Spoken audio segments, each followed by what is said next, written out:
گزشتہ سبق میں ہم نے علم نحو کی تعریف، موضوع اور غرض و غایت پڑھی تھی کہ علم نحو ان قواعد کا مجموعہ ہے جن کے ذریعے کسی تین کلمات کے اواخر کا پتہ چلتا ہے معرب اور مبنی ہونے کی حیثیت سے، اور بعض ایک کلمے کو دوسرے کلمے کے ساتھ جوڑنے کی کیفیت اور طریقہ معلوم ہوتا ہے۔ اور غرض اس علم کی کیا ہے؟ ذہن کو بچانا خطا لفظی سے کلام عرب کے اندر۔ اور اس کا موضوع کیا ہے؟ کلمہ اور کلام۔ تو بظاہر یہ دو موضوع لگتے ہیں، لیکن در حقیقت یہ ایک ہے، کیونکہ کلام بھی کس سے بنتا ہے؟ دو کلموں سے ہی بنتا ہے مولانا کلام، جبکہ اس میں اسناد آ جائے۔ اس کے بعد مصنف نے آپ کو اسم، فعل، حرف، ان میں سے ہر ایک کی تعریف اور سب سے پہلے وجہ حصر ذکر کی، پھر ہر ایک کی تعریف ذکر کی اور علامات ذکر کی اور وجہ تسمیہ ذکر کی۔ تو اسم کی کیا تعریف کی تھی کہ وہ کلمہ ہے جو دلالت کرتا ہے معنی پر فی نفسہا، بنفسہا، اپنی ذات کے اعتبار سے ہی، اس حال میں کہ وہ ملا ہوا نہیں ہوتا تین زمانوں میں سے کسی ایک زمانے کے ساتھ، یعنی ماضی، حال اور استقبال کے ساتھ۔ اور میں نے بتلایا تھا تعریف سے کہ کوئی چیز ذہن کے اندر ممتاز ہوتی ہے، جبکہ علامتوں کے ذریعے چیز کیا ہوتی ہے؟ خارج میں ممتاز۔ تو جب تعریف کر دی تو اس کے بعد اب علامتیں بتلانا بھی ضروری تھا، تو علامتیں انہوں نے کچھ گنوائیں انہوں نے۔ اس کے بعد اسم کو اسم کیوں کہتے ہیں؟ دو قول تھے، ایک بصرہ والے علماء کا، ایک کوفہ والے علماء نحو کا۔ بصرہ والے کہتے ہیں اسم مشتق ہے سمون، اصل میں کیا تھا؟ سمون کے معنی بلندی ہو کے ہیں مولانا، تو آخر سے واو کو حذف کیا اور شروع میں کیا لے آئے؟ حمزہ وصل لے آئے، تو اسم سمون سے ہے سمو بلند ہونا۔ اور اس لیے کہ یہ اسم بھی چونکہ اپنے قسیمین پر بلند ہے، یعنی حرف اور فعل پر کیا ہے؟ بلند ہے۔ بلند ہونے کا یہ معنی کہ صرف اسم ہی ہو آپ کے پاس تو اس سے کلام بن جائے گا، لیکن صرف فعل ہو یا صرف حروف ہوں یا فعل اور حرف ہوں تو پھر کلام حاصل نہیں ہوگا، کیونکہ اسم مسند بھی بنتا ہے اور مسند الیہ بھی، جبکہ فعل صرف مسند الیہ بنتا ہے اور حرف نہ مسند بنتا ہے اور نہ مسند الیہ بنتا ہے۔ جبکہ اس کے مقابلے میں کوفہ والے علماء کہتے ہیں کہ اسم جو ہے یہ وسم سے ہے۔ اسم کس سے بنا ہے؟ وسم، اور وسم کہتے ہیں علامت۔ تو چونکہ اسم بھی اپنے مسمى پر دلالت کرتا ہے، اس پر دال ہوتا ہے، علامت ہوتا ہے، اس لیے یہ کس سے بنا ہے؟ وسم سے۔ تو واو کو شروع سے ختم کیا اور کیا لے آئے بھائی؟ حمزہ وصل لے آئے بھائی، شروع میں حمزہ وصل لے آئے۔ اس کے بعد میں نے یہ بتلایا تھا ایک ہوتی ہے قسم اور ایک ہوتی ہے قسیم۔ قسم الشیء جو اس چیز کے تحت ہوتی ہے، جس کی طرف وہ چیز تقسیم ہوتی ہے، جبکہ قسیم جو اس شیء کے مقابل میں ہوتی ہے، برابر میں ہوتی ہے۔ تو اسم، فعل، حرف کلمہ کی طرف نسبت کرتے ہوئے قسمیں ہیں کلمہ کی، جبکہ آپس میں ایک دوسرے کی طرف نسبت کرتے ہوئے یہ قسیم ہیں۔ اس کے بعد فعل کی تعریف آئی تھی کہ فعل وہ کلمہ ہے جو دلالت کرتا ہے ایسے معنی پر جو اس کی ذات میں ہو، اور یہ ایسی دلالت ہوتی ہے جو ملی ہوتی ہے تین زمانوں میں سے کسی ایک زمانے، یعنی کلمے کا اپنا معنی الگ ہوگا لیکن ساتھ زمانہ ملا ہوا ہوگا۔ جیسے ضربہ کا معنی پٹائی کرنا، لیکن ساتھ ضربہ زمانہ بھی مل گیا۔ کون سا زمانہ؟ ماضی۔ یضربو کا اپنا معنی کیا ہے؟ پٹائی کرنا، لیکن ساتھ حال اور استقبال کا زمانہ بھی مل گیا۔ اس کے بعد پھر اس کی علامتیں بتلائی تھی بھائی۔ علامت کیا تھی؟ ایک کہ اسم تو مسند الیہ بھی بنتا ہے اور مسند بھی، جبکہ فعل مسند بھی تو بنتا ہے لیکن مسند الیہ نہیں بنتا۔ اس کے بعد وجہ تسمیہ ذکر کی تھی کہ یہ فعل کو فعل کیوں کہتے ہیں بھائی؟ تو انہوں نے بتلایا تھا کہ فعل چونکہ مشتق ہے مصدر سے، مصدر اس کی اصل ہے، اور مصدر کو لغت میں کیا کہتے ہیں؟ فعل کہتے ہیں۔ اس لیے جب اصل کا نام فعل تھا تو جو مشتق تھا اس کا بھی ہم نے کیا نام رکھ دیا؟ فعل رکھ دیا. اور لغت میں کیسے مصدر کو فعل کہتے ہیں؟ میں نے آپ کو مثال دی تھی. میں آپ سے پوچھتا ہوں کیا کام کرتے ہیں آپ, کیا فعل سر انجام دیتے ہیں, سارا دن نظر نہیں آتے. آپ مجھے کہتے ہیں مجھے دن میں کئی فعل کرنا پڑتے ہیں, کئی کام کرنا پڑتے ہیں. تو میں پوچھتا ہوں کیا کام؟ آپ کیا کہتے ہیں؟ پڑھنا ہے, لکھنا ہے. جی, پڑھنا ہے, لکھنا ہے, نماز پڑھنا ہے, مطالعہ کرنا ہے. بھائی میں نے آپ سے پوچھا کام, فعل, اور آپ مجھے مصادر گنوا رہے ہیں. نماز پڑھنا یہ تو مصدر ہے, کھانا یہ تو مصدر ہے, پینا یہ تو کیا ہے؟ مصدر ہے. معلوم ہوا لغت کے اندر مصدر کو کیا کہتے ہیں؟ فعل کہتے ہیں. تو چونکہ فعل سے اس مصدر سے فعل بنا, مشتق ہوا, اس سے اس مصدر کو فعل کہتے تھے, تو مشتق کا بھی ہم نے کیا نام رکھ دیا؟ فعل رکھ دیا. نیز میں نے بتلایا تھا بھائی فعل کے تین معنی, تین چیزوں پر دلالت کرتا ہے. اس کے مفہوم میں تین چیزیں ہیں مولانا. مفہوم تین چیزوں سے مرکب ہے. ایک کیا ہے؟ ایک تو مصدر معنی مصدری ہوگا اس کے اندر, دوسرا زمانہ ہوگا, تیسرا نسبت الی الفاعل ہوگی. تو مصدر ضربہ, ضربہ کس پہ دلالت کر رہا ہے؟ ضرب مصدر پہ بھی دلالت کر رہا ہے, زمانہ بھی ساتھ ملا ہوا ہے, اور نسبت الی الفاعل بھی ہے. یہ تین چیزوں سے مرکب ہوتا ہے فعل کا مفہوم. تو چونکہ ایک جز ان میں سے مصدر بھی ہے, تو جز کی وجہ سے ہم نے کل کا ہی کیا نام رکھ دیا؟ فعل رکھ دیا. وہ ایک جز مصدر کو کیا کہتے ہیں لغت میں؟ فعل. تو جز کی وجہ سے کل کا ہی کیا نام رکھ دیا؟ فعل رکھ دیا. دو وجہ آپ کو بتلا دیں بھائی. اس کے بعد حرف کی تعریف پڑھی تھی. حرف ایسا کلمہ ہے جو دلالت نہیں کرتا کس ایسے معنی پر جو اس کی ذات میں ہو, بلکہ دلالت کرتا ہے ایسے معنی پر جو غیر میں ہو. بھائی میں نے بتایا تھا یہاں فی بمانے با کے ہے, یعنی اپنی خود دلالت نہیں کرتا معنی پر, بلکہ بغیرہا, غیر کے ساتھ مل کر اپنے معنی پر دلالت کرتا ہے. جیسے من کا معنی ہے ابتدا, لیکن یہ اس پر خود دلالت نہیں کرے گا جب تک اس کے ساتھ جس سے ابتدا ہوئی اور جس چیز کی ابتدا ہوئی اس کو ذکر نہ کریں گے. جیسے آپ کہتے ہیں سرت من البصرۃ الی الکوفہ, تو من نے ابتدا پر دلالت کی کہ سیر کی ابتدا ہو رہی ہے, اور کہاں سے ہو رہی ہے؟ بصرہ سے. سمجھ میں آیا بھائی؟ اس کے بعد اس کی علامت انہوں نے کہا تھا کہ نہ یہ تو یہ کلام کے اندر مسند بھی واقع ہوتا ہے, نہ مسند الیہ واقع ہوتا ہے. نیز مولانا نہ یہ اسم کی علامتیں قبول کرتا ہے اور نہ فعل کی. پھر اس پر اشکال ہوا, اس کا معلوم ہوا یہ بالکل بیکار ہے کلام عرب کے اندر. انہوں نے بتایا نہیں بھائی بیکار نہیں ہے, یہ دو اسموں میں ربط دیتا ہے, یہ دو فعلوں میں ربط دیتا ہے, یہ اسم فعل اور آپس میں ان سب کا کیا دیتا ہے, یا دو جملوں میں ربط دیتا ہے وغیرہ. بھائی اور حرف کی وجہ تسمیہ ذکر کی تھی کہ حرف کو حرف کیوں کہتے ہیں, کیونکہ کلام میں ایک طرف کو ہوتا ہے. بھائی ہم آپ کو دکھاتے ہیں درمیان میں واقع ہو رہا ہے. زید فی الدار فی کہاں واقع ہوا؟ درمیان میں. تو پھر یہ تو آپ تو کہہ رہے تھے طرف میں ہوتا ہے. بھائی طرف کا یہ معنی نہیں ہے کہ کلام کے بیچ میں نہیں آتا, ایک کنارے پر آتا ہے. طرف کا یہ معنی ہے کہ کلام کے دو کنارے ہیں, ایک مسند ایک مسند الیہ. تو یہ نہ مسند واقع ہوتا ہے اور نہ مسند ان کناروں, ان دو کناروں سے پرے, ان سے الگ ہوتا ہے, ان سے کنارے پر ہوتا ہے, ان سے کنارے پر. اچھا, فصل الکلام لفظ تضمن کلمتین بالاسناد والاسناد نسبت احدى الکلمتین الى الاخرى بحيث تفید المخاطب فائدة تامة يصح السکوت علیها نحو زید قائم وقام زید ويسمى جملہ. الکلام, کلام وہ لفظ ہے تضمن کلمتین جو متضمن ہو دو کلموں پر, یعنی مشتمل ہو دو کلموں پر, بالاسنادی کس کے ساتھ؟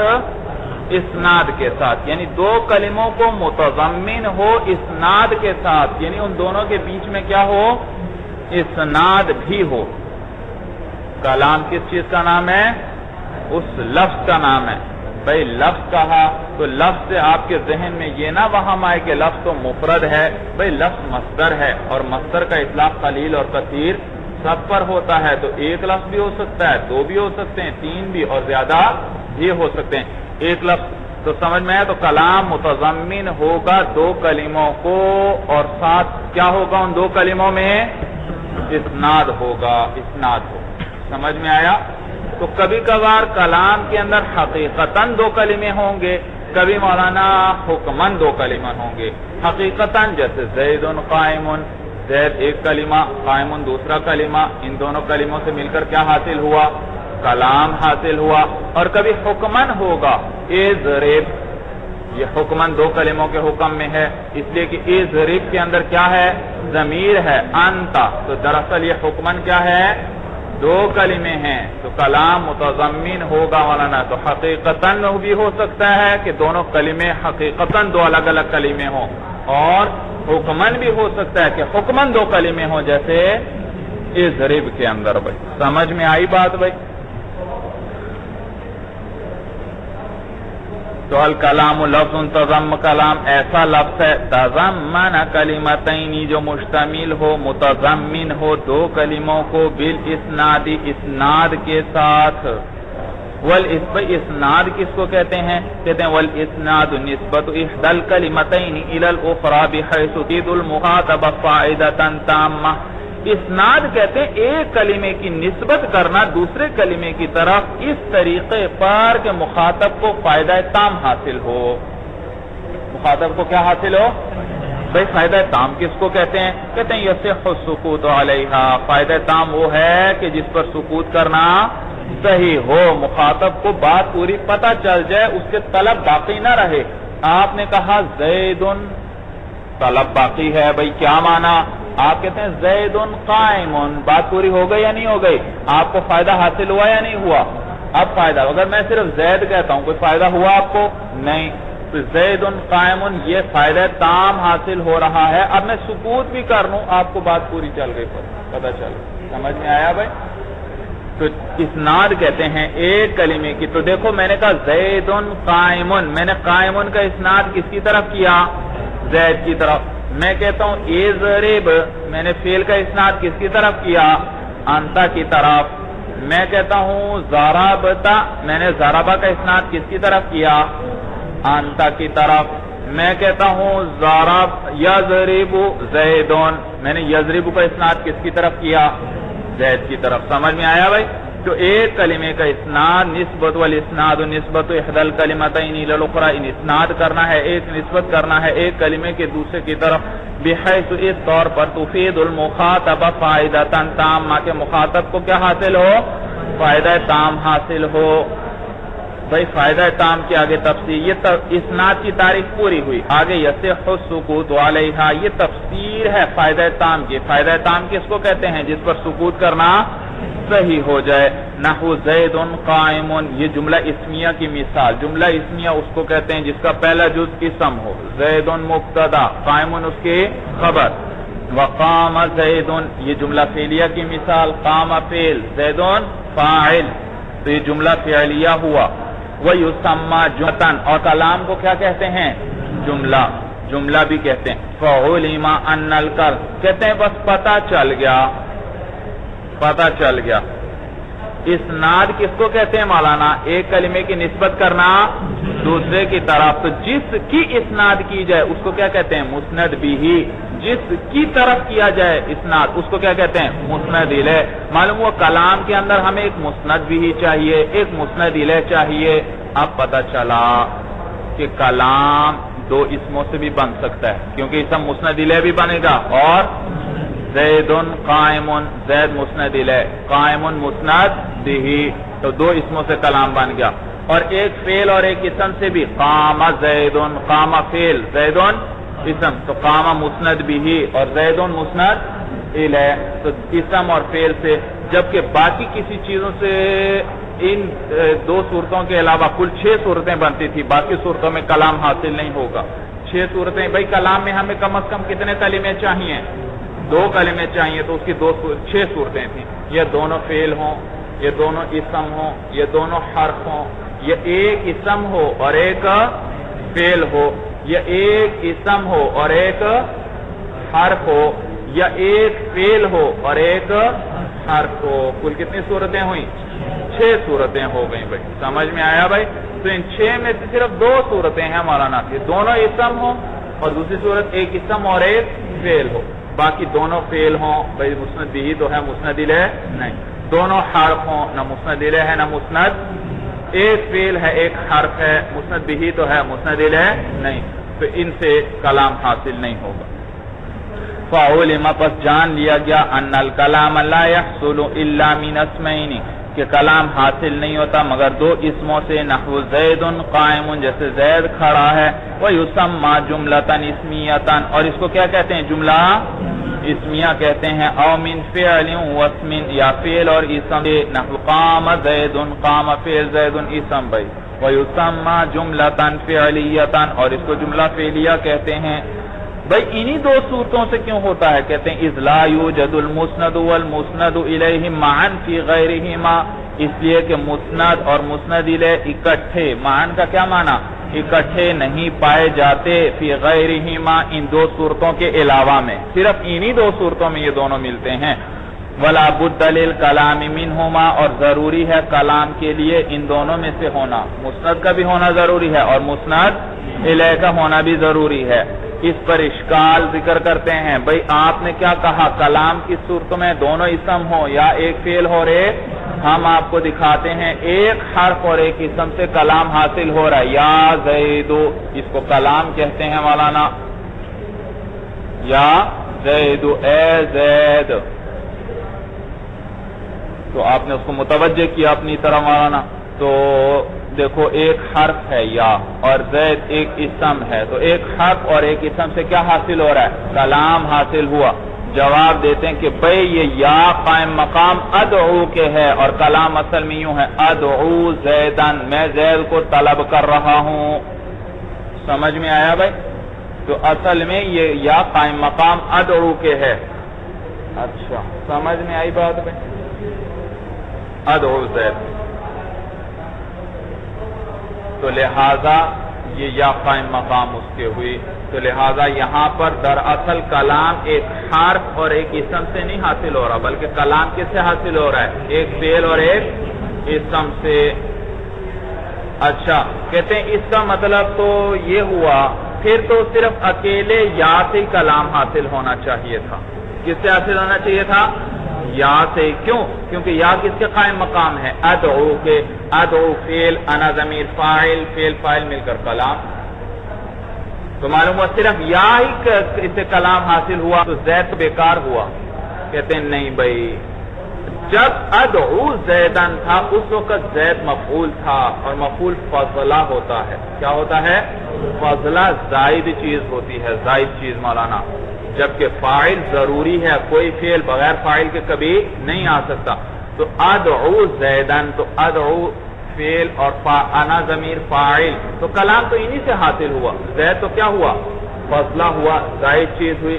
کہتے ہیں بھئی جب ادعو زیدن تھا نا اس وقت زید زائد تھا، لیکن جب ہم نے کیا کیا؟ ادعو کو حذف کیا تو یا کو اس کا قائم مقام بنایا، اور جب ہم نے ادعو کے اندر انا ضمیر کو حذف کیا تو اس زید کو اس کا قائم مقام بنا دیا، تو اب ان دونوں سے مل کر کلام حاصل ہو رہا ہے، صرف یا سے حاصل نہیں ہو رہا۔ بات سمجھ میں آئی بھائی؟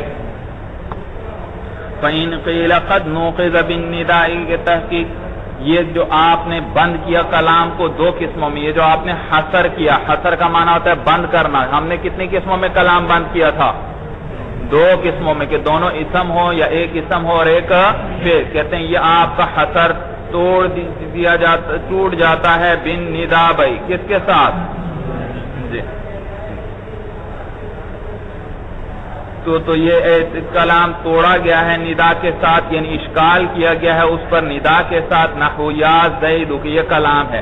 قلنا، ہم جواب دیتے ہیں حرف النداء قائم مقام ادعو و اطلب، کہ حرف ندا قائم مقام ہے ادعو اور اطلب کے، اطلب زیدن، یہ ادعو زیدن کے، وہو الفعل، اور وہ کیا ہے؟ ادعو اور اطلب تو فعل ہے، فلا نقض علیہ، لہذا اس پر کوئی اشکال نہیں۔ وَإِذَا فَرَغْنَا مِنَ الْمُقَدِّمَةِ فَلْنَشْرَعْ فِي الْأَقْسَامِ الثَّلَاثَةِ، پس جب ہم فارغ ہو گئے مقدمے سے، ابھی تک مولانا مقدمہ چل رہا تھا، پس چاہیے کہ اب ہم شروع ہو جائیں اقسام ثلاثہ کے اندر، تین قسموں میں، واللہ الموفق، اور اللہ ہی توفیق دینے والے، والمعین، اور مدد کرنے والے ہیں۔ القسم الاول فی الاسم وقد مر تعریفہ، قسمان 3 قسمیں بیان ہوں گی. قسم اول میں اسم، قسم ثانی میں فعل، قسم ثالث میں حروف بیان ہوں گے. تو کہتے ہیں القسم الاول فی الاسم، قسم اول اسم میں وقد مر تعریفہ، اور تحقیق گزر چکی ہے اس کی تعریف، اسم کی تعریف بیان کر چکے ہیں. پھر کہتے ہیں وَهُوَ يَنْقَسِمُ إِلَى الْمُعْرَبِ وَالْمَبْنِي، یہ اسم تقسیم ہوتا ہے معرب اور مبنی کی طرف، وہ 2 قسم پر ہے. فَلْنَذْكُرْ أَحْكَامَهُ فِي بَابَيْنِ وَخَاتِمَةٍ، بس چاہیے کہ ہم ذکر کریں ان دونوں کے احکام کو. اب چاہیے کہ ہم اس کے احکام یعنی اسم کے احکام کو ذکر کریں 2 بابوں میں اور ایک خاتمے میں. 2 باب ذکر کریں گے اور ایک خاتمہ. الباب الاول فی الاسم المعرب، پہلا باب ہے اس میں معرب کے بارے میں. وفیہ مقدمۃ وثلاثۃ مقاصد وخاتمۃ، اس میں ایک مقدمہ ہے، 3 مقاصد ہیں اور ایک خاتمہ ہے. اما المقدمۃ ففیہا فصول، بس مقدمہ جو ہے ففیہا فصول، بس اس میں کئی فصلیں ہیں. جی سمجھ 4 فصلیں آئیں گی بھائی. فصل فی تعریف الاسم المعرب، اسم معرب کی تعریف میں پہلی فصل. اس میں معرب کس کو کہتے ہیں؟ وَهُوَ كُلُّ اسْمٍ رُكِّبَ مَعَ غَيْرِهِ، ہر ایسا اسم ہے رُكِّبَ مَعَ غَيْرِهِ جو جوڑا گیا ہو غیر کے ساتھ. کس کے ساتھ جوڑا گیا ہو؟ غیر کے ساتھ جوڑا گیا ہو. غیر سے مراد مولانا اس کا عامل ہے. غیر سے کیا مراد ہے؟ اس کا عامل. ہر ایسا اسم ہے یا مولانا غیر، یا غیر کو غیر کے معنی میں رہنے دیں، غیر کے ساتھ جوڑا گیا ہو لیکن اس کا عامل بھی وہاں موجود ہو، چاہے وہ غیر ہو چاہے اس غیر کے علاوہ ہو. سمجھ میں آیا بھائی؟ ہاں، وہ ہر ایسا اسم جس کو غیر کے ساتھ جوڑا گیا ہو لیکن شرط کیا ہے؟ ساتھ عامل بھی ہو. اس کا کیا ہو؟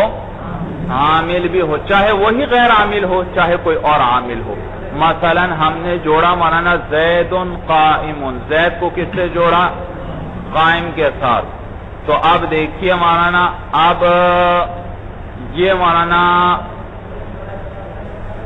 غیر کے، زید کس کے ساتھ جڑ گیا؟ غیر کے ساتھ. اور اس میں عامل ابتدا ہے. کیا ہے؟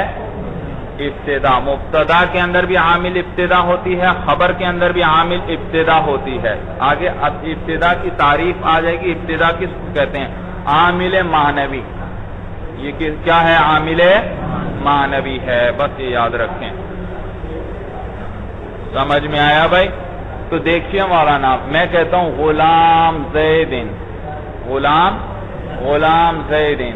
بھائی دیکھو یہاں زیدن یہ معرب ہے اس لیے کہ اس کا عامل غلام موجود ہے. یہ مضاف الیہ ہے اور مضاف الیہ کو جر کون دیتا ہے؟ مضاف. بھائی مضاف کیا کرتا ہے مضاف الیہ کو؟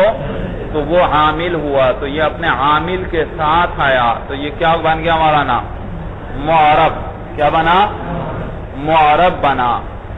لیکن غلام یہ معرب نہیں مولانا، یہ معرب کیوں معرب نہیں؟ کیونکہ میں نے کیا کہا تھا؟ غیر کے ساتھ جوڑا گیا ہو اس طریقے پر کے ساتھ عامل بھی آ جائے بھائی.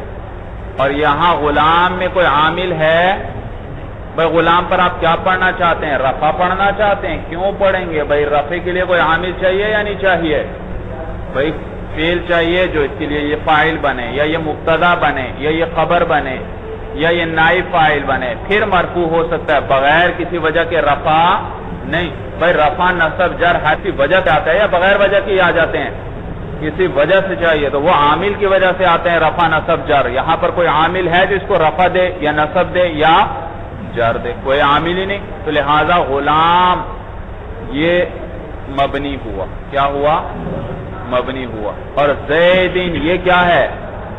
اس پر تو جر پڑیں گے اور جر اس میں اس کو کون دے رہا ہے؟ غلام. تو یہ کیا ہوا؟ معرب. تو غلام مبنی ہوا، لیکن مبنی ایسا ہے کہ بالفعل یعنی فعل حال یہ کیا ہے؟ مبنی ہے، لیکن اس میں معرب بننے کی صلاحیت ہے. جیسے کوئی عامل آئے گا یہ کیا بن جائے گا؟ جاء غلام زیدن. کیا بن گیا؟ غلام. اب معرب بن گیا کیونکہ ترکیب میں بھی ہے اور ساتھ کیا ہے؟ عامل بھی ہے، جا اس کو رفع دے رہا ہے۔ بات سمجھ میں آ رہی ہے بھائی؟ تو جب تک عامل ساتھ نہیں ہوگا وہ معرب نہیں۔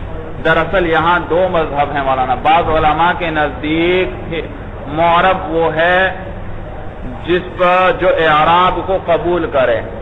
چلو چھوڑو، بات دوسری طرف نکل جائے گی بس۔ تو ان کے نزدیک جب تک ترکیب میں واقع نہ ہو اور ساتھ عامل نہ ہو کوئی معرب نہیں۔ نیز دوسری شرط، یہ تو ایک آدھی بات ابھی ہوئی ہے، وَلَا يُشْبِهُ مَبْنِيَ الْأَصْلِ، مبنی الاصل کے مشابہ بھی نہ ہو۔ بھئی مبنی الاصل کیا چیز ہے؟ کہتے ہیں عن الحرف والامر الحاضر والماضیہ، یعنی کہ حرف ہے، امر حاضر ہے اور ماضی۔ مبنی الاصل دنیا میں تین چیزیں ہیں مولانا، حروف اور امر حاضر اور ماضی، یہ تین مبنی ہیں، مبنی الاصل ہیں۔ تو جو ان کے مشابہ ہو جائے گا وہ بھی کیا بن جائے گا؟ مبنی بن جائے گا۔ تو دو باتیں ہوئی مولانا، ایک تو یہ کہ وہ اسم ترکیب میں غیر کے ساتھ جو ہو واقع ہو رہا ہو اور ساتھ اس کا عامل بھی ہو، اور دوسری شرط یہ ہے کہ مبنی الاصل کے ساتھ مشابہ بھی۔ اگر مبنی الاصل کے ساتھ مشابہ ہے تو پھر چاہے ترکیب میں واقع ہو عامل بھی ساتھ آ جائے پھر بھی یہ مبنی رہے گا۔ میں کہتا ہوں جاء ہؤلاء، ہؤلاء کیا ہے؟ اس میں اشارہ ہے، اور اس میں اشارہ کس میں سے ہے؟ مبنیات میں سے ہے۔ تو اب عامل بھی آ رہا ہے، ترکیب میں بھی ہے، سب کچھ ہے، لیکن پھر بھی یہ معرب نہیں۔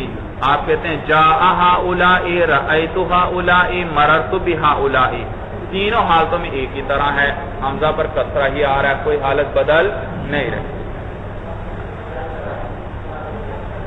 سمجھ میں آیا؟ اور مشابہتیں، کچھ خاص مشابہتیں مراد ہیں جو اگلی کتابوں میں آپ پڑھیں گے، یا اسی کتاب میں بھی چند آ جائیں گی۔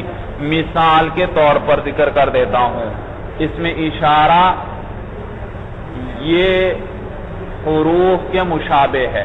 کس کے مشابہ ہے؟ اس لیے یہ مبنی ہے، کیونکہ مبنی کون ہوگا؟ مبنی دو ہی قسم کے ہیں، یا مبنی الاصل ہے یا مبنی الاصل کے مشابہ ہے۔ تو مبنی الاصل تو یہ تین چیزیں ہیں، حروف، امر حاضر اور ماضی۔ ان میں سے اس میں کوئی اشارہ ہے؟ حرف ہے؟ نہیں۔ امر حاضر ہے یہ؟ نہیں۔ ماضی ہے؟ تو تین میں سے تو نہیں ہے، تو پھر لازمی بات ہے یہ ان کے مشابہ ہونے کی وجہ سے مبنی بنا۔ اور کیا مشابہت ہے؟ کہتے ہیں اس کے مشابہت حرف کے ساتھ ہے۔ جیسے حرف اپنا معنی بتانے میں غیر کا محتاج، اسی طرح اس میں اشارہ بھی مشار الیہ کا محتاج۔ ھذا کس کا محتاج؟ کسی چیز کی طرف اشارہ چاہیے، یہ مراد ہے۔ تو یا تو وہ لفظوں میں ہوگا ھذا الکتاب، مشار الیہ لفظوں میں آگے ذکر ہوگا، یا حسی طور پہ اشارہ ہوگا اس چیز کی طرف خارج میں مشار الیہ موجود ہوگا۔ میں کہتا ہوں ھذا، تو اب دیکھو حسی طور پر ایک چیز موجود ہے، مشار الیہ کو اس میں اشارہ محتاج ہوا۔ تو جیسے حرف محتاج ہوتا ہے یہ بھی کیا ہوا؟ محتاج۔ تو محتاج ہونے کے اعتبار سے اس میں اشارہ کس کی طرح ہو گیا؟ حرف کی طرح، اور حرف تو ہے مبنی الاصل، تو جب یہ اس جیسا ہوا تو کیا بن گیا؟ مبنی بن گیا۔ سمجھ میں آئی صورت بھائی؟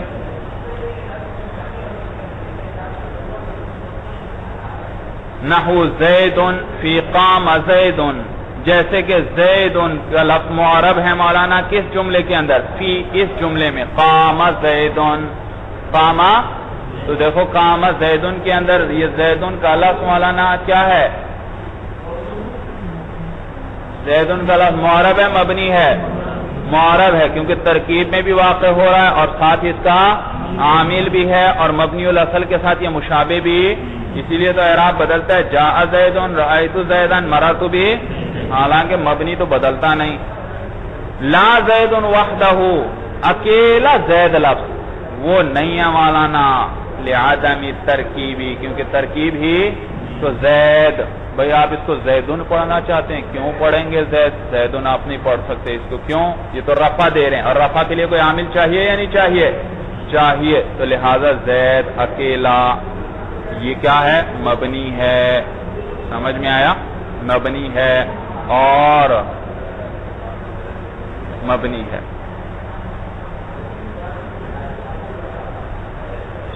ہاں، بالفعل مبنی ہے لیکن بالقوہ اس میں معرب بالقوہ کیا ہے؟ معرب ہے، یعنی اس میں معرب بننے کی جیسی ترکیب آئے گی یہ پھر معرب بن جائے گا. ولا ہاؤلائی اور نہ ہی ہاؤلائی فی اس جملے کے اندر قام ہاؤلائی، ہاؤلائی کا لفظ بھی معرب نہیں ہے اس جملے میں. قام ہاؤلائی لوجود شبہ، کس وجہ سے مولانا؟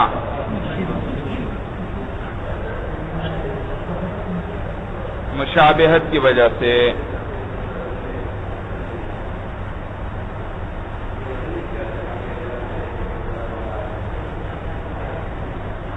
وَيُسَمَّى مُتَمَكِّنًا، اور اس میں معرب کو کیا کہتے ہیں مولانا؟ متمکن کہتے ہیں، کیونکہ یہ اعراب کو کیا کرتا ہے؟ جگہ دیتا ہے. فصل حکمہ، حکم بتلائیں گے اب اس میں معرب کا. کہتے ہیں ان یختلف آخرہ باختلاف العوامل اختلافا لفظیا، حکم اس کا یہ ہے کہ اس کا آخر بدلتا ہے عوامل کے بدلنے سے. اختلافا لفظیہ، یہ بدلنا یا تو لفظی ہوگا، جیسے جاءنی زید ورأیت زیدا ومررت بزید. دیکھو زیدن کا آخر عوامل کیا بدلنے سے بدل رہا ہے، جاء سے مرفوع ہے، رأیت کے ساتھ منصوب ہے، مررت با کے ساتھ کیا ہے؟ مجرور ہے.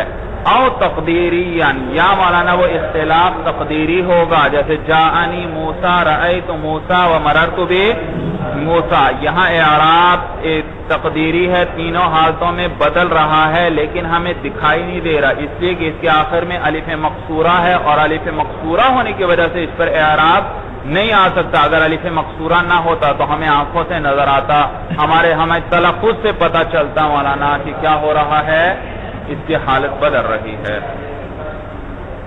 تو آخر کا بدلنا کبھی مولانا لفظاً ہوتا ہے کبھی تقدیراً ہوتا ہے، دونوں کی مثالیں گزر گئیں.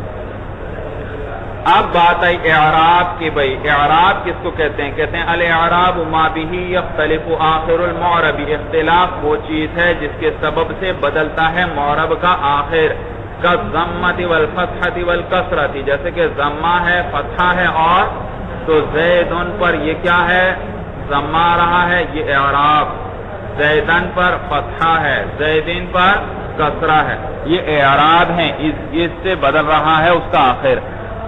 اور اسی طرح والواو والالف والیاء، واو الف اور یا، یہ بھی اعراب ہیں مولانا. جیسے آپ کیا کہتے ہیں؟ جاءنی ابوہ رأیت اباہ مررت بابیہ. تو ابوہ واو آیا، اباہ الف آیا، ابیہ یا آئی، تو یہ اعراب. وَإِعْرَابُ الْاسْمِ عَلَى ثَلَاثَةِ أَنْوَاعٍ، اسم کا اعراب 3 قسم پر ہے مولانا. رفع ونصب وجر، فعل میں بتلائیں گے آپ کو فعل مضارع کا اعراب 3 قسم پر ہے، وہ ہوگا رفع ونصب وجزم. تو اسم کا اعراب کیا ہوتا ہے؟ رفع نصب جر. اور فعل کا اعراب فعل مضارع کا کیا ہوتا ہے؟ رفع نصب جزم. بھائی اچھا. والعامل ما به رفع او نصب، اور عامل کس کو کہتے ہیں؟ بھائی عامل وہ ہے جس کے سبب سے رفع آئے یا نصب آئے یا جر آئے. جاء زیدن، زیدن میں رفع کس کی وجہ سے آیا؟ جاء، تو یہ عامل ہے. رأیت زیدن، زیدن پر نصب کیوں آیا؟ رأیت کی وجہ سے. مررت بزیدن، جر کس وجہ سے آیا؟ با کی وجہ سے، تو یہ عامل ہیں. ومحل الاعراب من الاسم هو الحرف الاخیر، محل اعراب اسم میں سے وہ حرف اخیر ہوتا ہے. بھئی اسم کا آخری کلی حرف جو ہوتا ہے اس پر اعراب آتا ہے. زید ان کے کس حرف پہ اعراب آئے گا؟ دال پر، رفع نصب جر. تو یہ محل اعراب ہے. مثال الکل، ساروں کی مثال مولانا اعراب، عامل، محل اعراب وغیرہ کی. قام زیدن، تو فقام عامل، قام زیدن کے اندر قامہ کون ہے؟ عامل ہے. وزید معرب، اور زید کیا ہے؟ معرب ہے. والضمۃ اعراب، اور ضمہ اعراب ہے. والدال محل الاعراب، اور دال کیا ہے؟ محل اعراب ہے. وَعَلَمْ أَنَّهُ لَا يُعْرَبُ فِي كَلَامِ الْعَرَبِ إِلَّا الْاسْمُ الْمُتَمَكِّنُ، کلام عرب میں اعراب نہیں دیا جاتا مگر اس میں متمکن ہی کو. والفعل المضارع، اور فعل مضارع. بھئی معرب کو دوسرا نام کیا تھا؟ متمکن. کیا نام تھا؟ تو اعراب دو ہی چیزوں پر آتا ہے، یا اس میں متمکن پر آئے گا مولانا، یا کس پر آئے گا؟ فعل مضارع. بھائی باقی ساری چیزیں کیا ہیں؟ مبنی ہوں گی. وَسَيَجِئُ حُكْمُهُ فِي الْقِسْمِ الثَّانِي إِنشَاءَ اللَّهُ تعالی. اور کہتے ہیں ان قریب اس فعل مضارع کا حکم آ جائے گا قسم ثانی میں، کیونکہ وہ فعل ہے اور وہ قسم ثانی میں بیان ہوگی انشاءاللہ تعالی. فصل فی اصناف اعراب الاسم. یہ فصل ہے مولانا اعراب اسم کی، اعراب کی قسموں کے اندر. اصناف معنی اقسام کے ہے مولانا. اعراب کے اعتبار سے اسم کتنی قسم پر ہے؟ کہتے ہیں وہی 9 اصناف. یہ 9 اقسام ہیں، اس کی 9 اقسام پر ہے. بھئی آپ نے نحمیر کے اندر پڑھا ہوگا 16 قسمیں ہیں. اعراب کے اعتبار سے اسم کی کتنی قسمیں؟ 16 قسمیں. انہی 16 قسموں کو اب یہ لپیٹ دیں گے، صرف 9 قسمیں بنا دیں گے اس کی.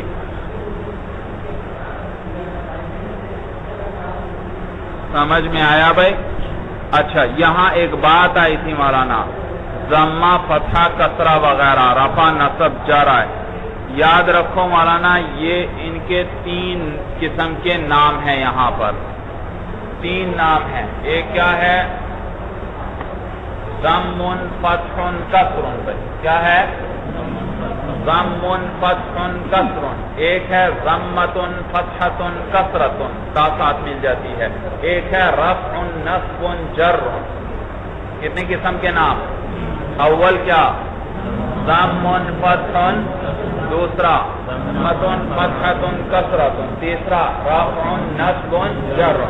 یاد رکھو ان میں سے جو ضم فتح کسر بغیر تا کے ہے یہ مبنی کے ساتھ خاص ہے. مبنی کی حرکات بتانے کے لیے یہ الفاظ استعمال ہوں، یہ نام استعمال ہوں گے. مبنی علی الضم ہے، مبنی علی کس پر ہے؟ فتح ہے اور کسر ہے. اور ایک ہے مولانا رفع نصب جر. یہ خاص ہے معرب کے ساتھ. معرب کا بتلانا ہوگا تو کہیں گے یہ مرفوع ہے، منصوب ہے یا مجرور ہے. جبکہ تیسرا نام ضمۃ فتحۃ کسرۃ تھا، یہ دونوں کے ساتھ استعمال ہوں گے. سمجھ میں آیا؟ ضم فتح کسر یہ کس کے ساتھ خاص ہیں؟ مبنی کے ساتھ. رفع نصب جر معرب کے ساتھ، اور ضمۃ فتحۃ کسرۃ دونوں کے ساتھ.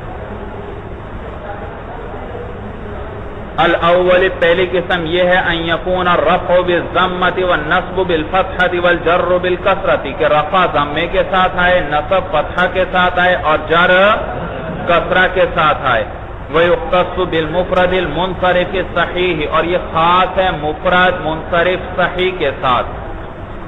مفرد منصرف صحیح تو مفرد کی قید لگائی مولانا، تثنیہ جمع کو نکال دیا. منصرف کی قید لگائی، غیر منصرف کو نکال دیا. صحیح کی قید لگائی تو ناقص کو نکال دیا. یاد رکھو مولانا ایک آپ نے صحیح پڑھا ہے صرف کے اندر، ایک صحیح ہوتا ہے نحو کے اندر. صرف میں صحیح کس کو کہتے تھے آپ؟ جس میں حروف علت میں سے کوئی نہ ہو، 2 حرف ایک جنس کے نہ ہوں، اور مولانا کسی حرف اصلی کے مقابلہ میں حمزہ نہ ہو. یہی پڑھی تھی. لیکن یہاں پر اتنی لمبی تفصیل نہیں. بس اگر آخری حرف، کیونکہ یہاں نحو ہے، نحوی بات کرتا ہے اعراب سے، اور اعراب آتا ہے آخری حرف پر. بس آخری حرف کو دیکھو. آخری حرف کیا ہے؟ حرف علت نہ ہو تو وہ صحیح ہے، اور اگر آخری حرف علت ہے تو صحیح نہیں ہے. سمجھ میں آیا بھائی؟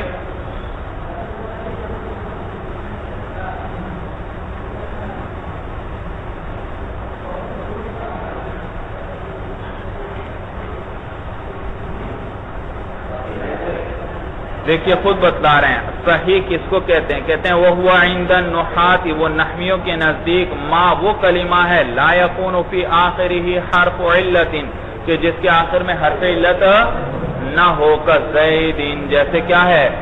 زید. بھائی تو یہ اعراب خاص ہے مفرد منصرف صحیح کے ساتھ، وہ بالجاری مجرا صحیح، اور جاری مجرائے صحیح. بھئی جاری مجرا قائم مقام صحیح کس کو کہتے ہیں؟ کہتے ہیں وہ ہوا ما یکون فی آخرہ واو او یاء ما قبلہا ہوا ساکن، وہ ایسا اس کلمہ ہے جس کے آخر میں وہ یا ہو، ایسا وہ اور یا کہ جن کا ماقبل ساکن ہو. بھئی ضبیون مولانا دیکھو اب آخر میں یا تو ہے لیکن یا سے پہلے کیا ہے؟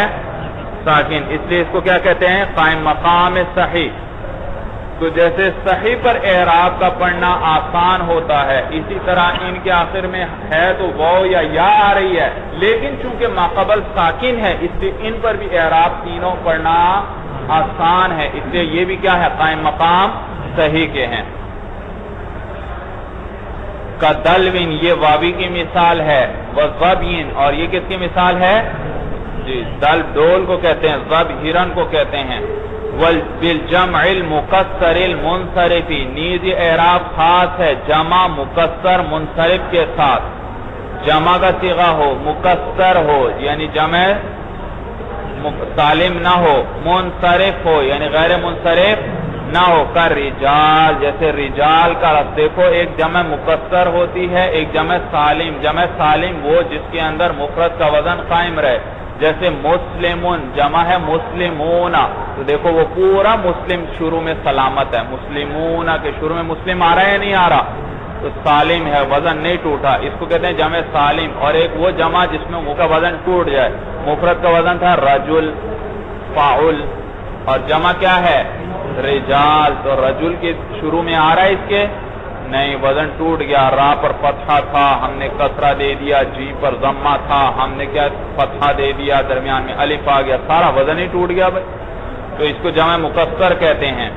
کر رجال بھائی اس پر بھی یہ تقول. اب دیکھو تینوں کی مثال دے گا، مفرد منصرف صحیح جاری مجرائے صحیح جمع مکسر منصرف.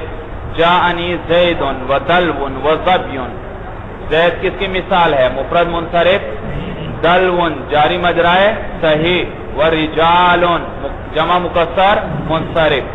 یہ حالت رفعی تھی، ورأیت زیدن ودلون وضبیان، تو حالت دیکھو یہ حالت نسبی ہے، ورجالن ومررت بزید ودلون وضبین ورجالن.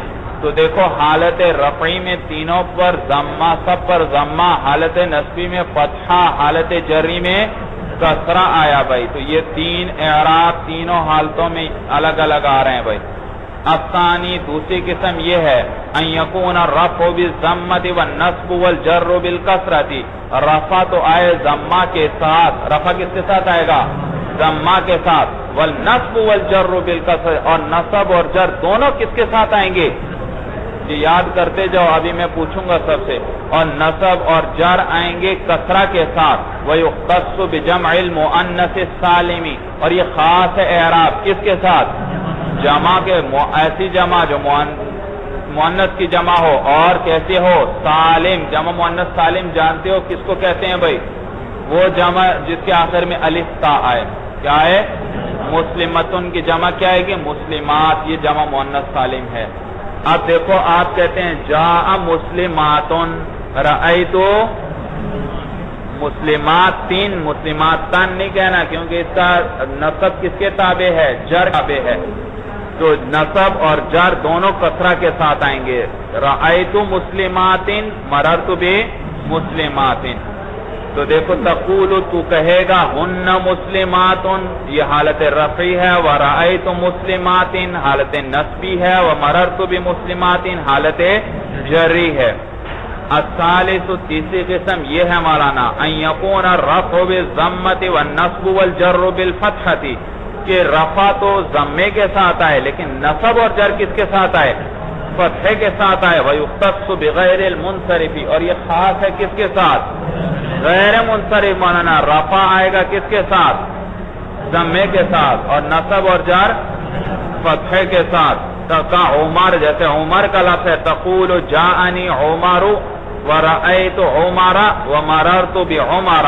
تو دیکھو مررت بعمر اس پر یاد رکھو غیر منصرف پر کسرہ اور تنوین نہیں آتی. کسرہ اور تنوین نہیں آتی. جاءنی عمر حالت رفعی میں ہے، تنوین نہیں آئی، مرفوع ہے ضمے کے ساتھ. ورأیت عمر یہ کیا ہے؟ حالت نصبی میں ہے، تنوین نہیں آئی. ومررت بعمر دیکھو با نے جر دیا لیکن وہ جر بھی کس کی صورت میں آ رہا ہے؟ فتح. تو ہے یہ مجرور ہی، یہ نہ کہنا یہ مفتوح ہے اس وقت، بلکہ یہ کیا ہے؟ مجرور ہے. ہاں اس کا جر آتا ہی اس صورت میں ہے. الرابع چوتھی قسم یہ ہے ان یکون الرفع بالواو والنصب بالالف. اچھا پہلے سب دوہرا لو پچھلے بھائی. دیکھیے انہوں نے پہلی قسم کا اعراب کیا ہے؟ حالت رفع کس کے ساتھ آئے گا؟ ضمہ کے. نصب جر یہ کتنی قسموں کے ساتھ خاص؟ تین. اول مفرد منصرف صحیح، ثانی جاری مجرا صحیح، ثالث جمع مکسر منصرف کے ساتھ. دوسری قسم کا رفع کس کے ساتھ؟ نصب اور جر، اور یہ کس کے ساتھ خاص ہے؟ جمع مؤنث سالم. تیسری قسم کا رفع کس کے ساتھ؟ اور نصب اور جر، اور یہ کس کے ساتھ خاص ہے؟ غیر منصرف کے ساتھ. الرابع چوتھی قسم یہ ہے ان یکون الرفع بالواو والنصب بالالف والجر بالیاء. رفع ہوگا واو کے ساتھ، نصب آئے گا الف کے ساتھ، جر آئے گا یا کے ساتھ. وَيُخْتَصُّ بِالْأَسْمَاءِ السِّتَّةِ مُكَبَّرَةً مُوَحَّدَةً مُضَافَةً إِلَى غَيْرِ يَاءِ الْمُتَكَلِّمِ. یہ خاص ہے اسماء ستہ کے ساتھ اس حال میں کہ وہ مکبر ہوں یعنی مصغر نہ ہوں.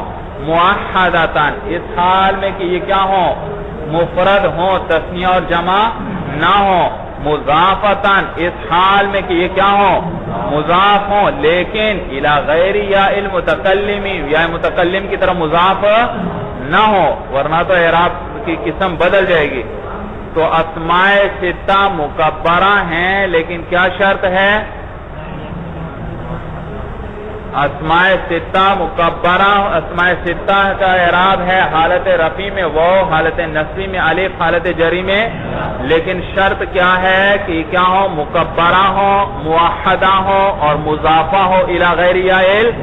دوبارہ شرائط دہراؤں والا نا. کیا شرائط؟ کس کا اعراب؟ اسماء ستہ مکبرہ کیا شرط ہے؟ مکبرہ ہو اور موحدہ ہو، مضاف ہو کس کی طرح؟ غیر متکلم کی طرف. یہ تینوں شرائط ضروری ہیں، ایک شرط بھی پوری نہیں ہوگی تو قسم بدل جائے گی. سمجھ میں آیا؟ وہی اخوک و ابوک و حنوک و حموک و فوک و ذو مال. اخوک ہے مولانا، اخ ہے، ابو کا و حنوک، اخو کا آپ کا بھائی بھائی، ابو کا باپ بھائی، حنو کا یہ ہر اس چیز کو کہتے ہیں جو جس کا ظاہر کرنا عیب ہو.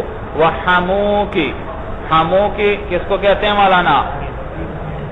ہاں جو بات کہتے ہیں کہ خاوند کی طرف سے جو رشتہ دار ہو بیوی کا، بات کہتے ہیں نہیں، چاہے خاوند کی طرف سے بیوی کے رشتہ دار بن جائیں یا بیوی کی طرف سے جو خاوند کے رشتہ دار بن جائیں، سب کو ہم کہتے ہیں. تو ہمو کا کہنا بھی صحیح ہے اس صورت میں. وفو کا فم سے ہے مولانا، منہ کو کہتے ہیں. وذو مال ان مال والا. تقول دیکھو اب سب کی مثال. جاءنی اخو کا حالت رفعی میں، ورأیت اخا کا حالت نصبی میں، ومررت باخی کا حالت جری میں. وقذ البواقی اور باقی بھی 5 اسی طرح ہیں مولانا، قیاس کر سکتے ہیں. الخامس پانچویں قسم یہ ہے ان یکون الرفع بالالف والنصب والجر بالیاء المفتوح ما قبلها.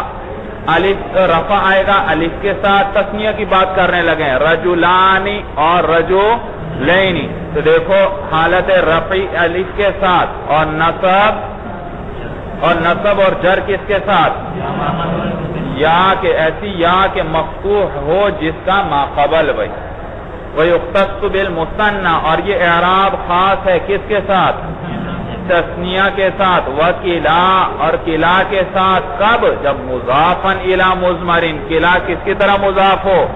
یاد رکھو یہ ضمیر کی طرف قید ضرور لگاؤ. اگر قلع مضاف ہوا اس میں ظاہر کی طرف، پھر تینوں حالتوں میں اعراب تقدیری ہوگا. جاءنی کلا الرجلین رأیت کلا الرجلین مررت بکلا الرجلین. تو دیکھو کلا کی اضافت ہو رہی ہے، اس میں ظاہر کی طرح پھر نہیں بدلے گا. سمجھ میں آیا؟ تو اسی لیے کہا جب کلا مضاف ہو ضمیر کی طرف، کلاہما رأیت کلاہما اور جاءنی کلاہما رأیت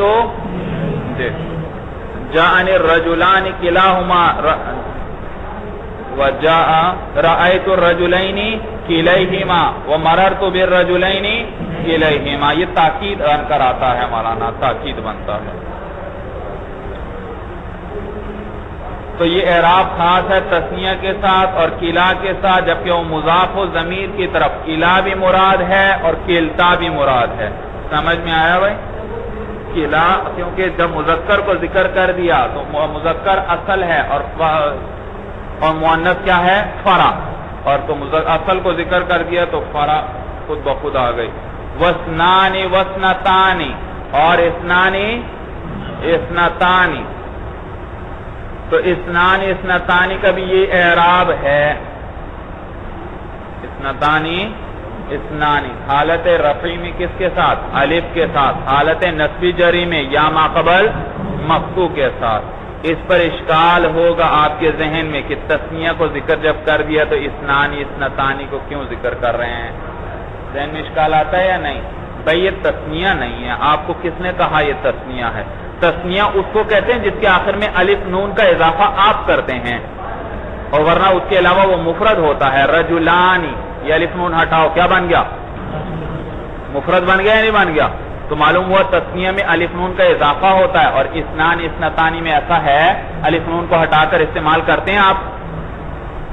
الف نون کے بغیر استعمال؟ ہاں. تو دوسرا اشکال آپ کے ذہن میں آئے گا کہ پیچھے کلا کو ذکر کر دیا تھا، کلتا کو ذکر نہیں کیا کہ مذکر آ گیا تو مؤنث بھی خود بخود آ گئی اس کو ذکر کرنے، اور یہاں پہ دونوں کو الگ الگ ذکر کر رہے ہیں. کیا وجہ ہے؟ بھئی یہ محل اعتراض نہیں ہے. دونوں کو ذکر کر دیا تو کرنا بھی دونوں کو ذکر چاہیے. محل اعتراض پہلے تھا کہ ایک کو ذکر کیا دوسرے کو ذکر کیوں نہیں کیا، پھر سوال بنتا تھا. تو ہم جواب دے دیا کہ جب اصل کو ذکر کر دیا تو فرق کو ذکر کرنے کی ضرورت، اور یہاں دونوں کو کر دیا. اچھی بات. تقول جاءنی الرجلان کلاہما و اسنانی و اسنتان. جاءنی الرجلان کلاہما. تو دیکھو کلاہما رجلان تثنیہ بھی آ گیا، کلاہما اس کی تاکید بھی آ گئی، اور اسنانی و اسنا سارے الف کے ساتھ آ رہے ہیں. ورأیت الرجلین کلیہما و اثنین و اثنین و اثنتین سارے یا ماقبل مفتوح ہیں. ومررت بالرجلین کلیہما و اثنین و اثنتین سارے کیا ہیں مولانا؟ جی یا ماقبل مفتوح. السادس چھٹی قسم ہے ان یکون الرفع بالواو کہ رفع واو کے ساتھ ہو، ایسا واو المضموم ما قبلہا جس کا ما قبل کیا ہو؟ مضموم ہو. والنصب والجر بالیاء اور نصب اور جر کس کے ساتھ ہو؟ المقصور ما قبلہا ایسی یا کہ جس کا ما قبل مقصور ہو. ویختص بجمع المذکر السالم اور یہ اعراب خاص ہے کس کے ساتھ؟ جمع مذکر سالم کے ساتھ. نحو مسلمون و علو اور کس کے ساتھ؟ علو کے ساتھ مولانا. وعشرون اور عشرون مع اخواتها عشرون اپنی اخوات کے ساتھ. اخوات سے مراد ہیں عشرون کے جو مشابہ ہیں، عشرون کے جو مشابہ ہیں تو ان کو اخوات کہا. اس لیے کس کے مولانا؟ کلمتن کی تعویل میں. کس میں؟ تو کلمہ ہے تو یہ مؤنث. عشرون کیا ہوا؟ مؤنث ہوا. تو مؤنث جیسی ہیں تو ان پہ اخوات کا اطلاق کیا کیونکہ بہنیں جیسے ایک دوسرے کے مماثل ہوتی ہیں. تو عشرون ثلاثون تو ثلاثون اربعون خمسون بھی کیا ہیں؟ عشرون کے مشابہ ہیں. سمجھ میں آیا؟ تو اگر یہ مذکر لفظ ان کی تعویل میں لیتے تو پھر ہم کیا کہتے؟ جی تو پھر اخوان وغیرہ کا اطلاق کرتے، بھائی ہونے کا اطلاق کرتے. لیکن اب کیا اطلاق کیا؟ اخوات کا اطلاق. تو عشرون اور جس کے ساتھ اس کے مشابہ ہیں. سمجھ میں آیا؟ تقول جاءنی مسلمون و عشرون و علو مال. علو بمانے ذو کے ہے، جمع ہے ذو کی من غیر لفظی ہی. ذو مال کا کیا معنی ہوتا ہے؟ مال والا. علو مال مال والے. آئے جانی مسلمون تو دیکھو حالت رفع میں واو ما قبل مضموم سب میں آ رہا ہے، مسلمون و عشرون و اولو مال، اور حالت نسبی جری میں یا ما قبل مقصور ہے، رأیت مسلمین و عشرین و اولی مال، حالت نسبی ہے، ومررت بمسلمین و عشرین و اولی مال، یہ حالت جری ہے۔ سمجھ میں آیا؟ نیز مولانا ایک بات یاد رکھو، اولو کے لفظ کو دیکھو مولانا، اس میں واو کو لکھتے ہیں پڑھتے نہیں ہیں، اور یہ لکھنے کی وجہ یہ ہے مولانا کہ اولی حالت جری میں جب لکھا جاتا ہے، آخری کلمہ دیکھ رہے ہو وہ اولی مالن، اس میں واو کو لکھتے ہیں اولی، کیوں؟ اس لیے کہ اگر واو نہ لکھا جائے تو پتہ نہیں چلے گا یہ اولی ہے یا الہ ہے، پتہ چلے گا نہیں، الہ جیسا یہ تو بن گیا، تو فرق کرنے کے لیے حالت جری میں واو درمیان میں لکھ دیتے ہیں، الہ میں واو نہیں ہے تو اس میں کیا لکھ دیتے ہیں؟ واو لکھ دیتے ہیں، اور جب حالت جری میں واو لکھ دیا تو حالت نسبی اور رفعی میں بھی کیا لکھتے ہیں؟ واو، تاکہ یہ نہ ہو کبھی واو ہے کبھی واو نہیں ہے، بلکہ ہمیشہ ہی واو لکھتے ہیں۔ پھر سمجھ میں آئی بات بھائی؟ اب مولانا پھر اعراب ذرا دوہرا لو مولانا جی۔ حالت رفعی میں بھائی ہاں کتنی قسم پر ہے اعراب اسم کا؟ 9 قسم پر۔ پہلی قسم کا رفع کس کے ساتھ آئے گا؟ نصب، جر، یہ کتنے قسموں کے ساتھ تھا؟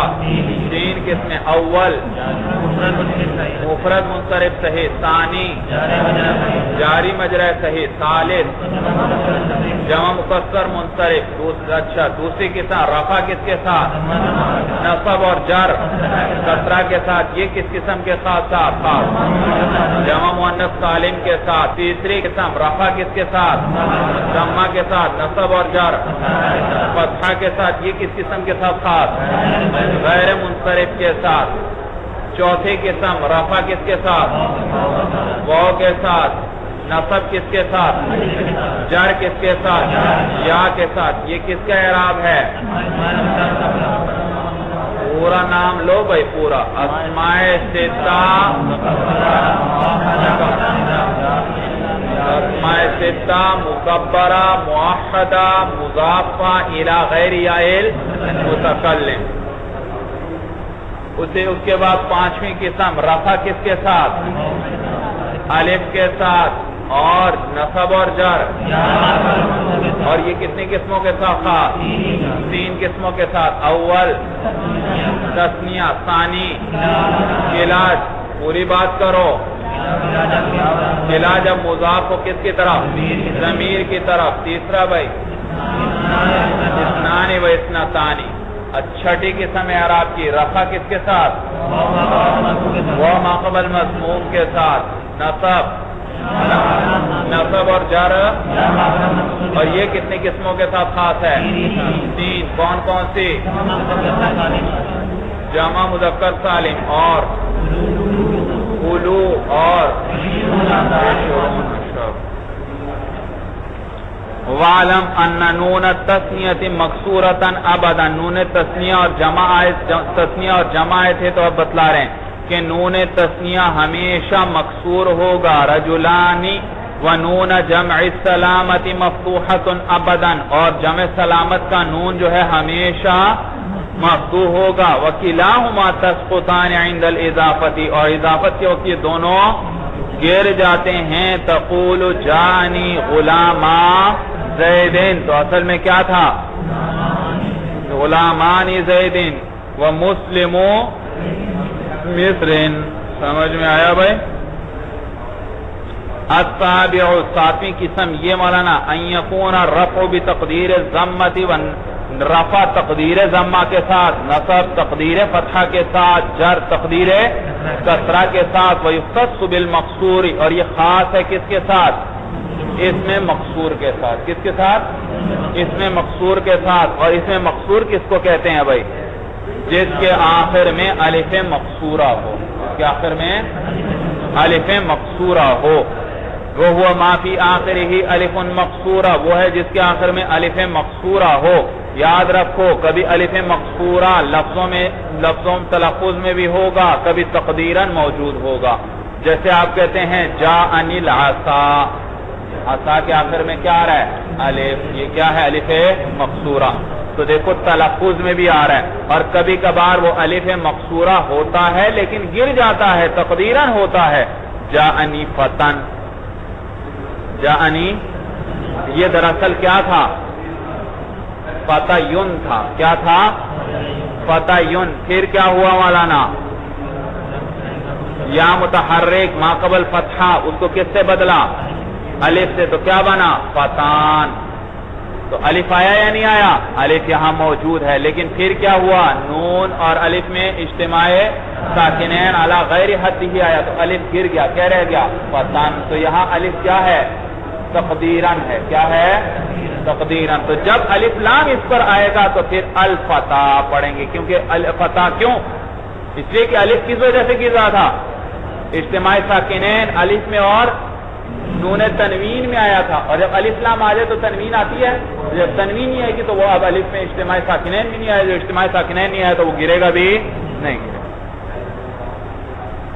اور وہ ہے جس کے آخر میں الف مقصورہ ہو. کا عصا، جیسے عصا ہے ہمارا. کا عفن پڑھو ہمارا. کا عفن. وہ الف تقدیراً گر گیا. سمجھ میں آیا؟ وبالمضاف. اور یہ نیز یہ اعراب خاص ہے اس اسم کے ساتھ جو مضاف ہو. کس کی طرف؟ یا متکلم کی طرف. غیر جمع المذکر السالمی. لیکن یہ اسم جمع مذکر سالم نہ ہو. بھائی کوئی بھی اسم ہو جو مضاف ہو کس کی طرف؟ یا متکلم کی طرف. اس کا بھی یہی اعراب ہے لیکن وہ اسم جمع مذکر سالم.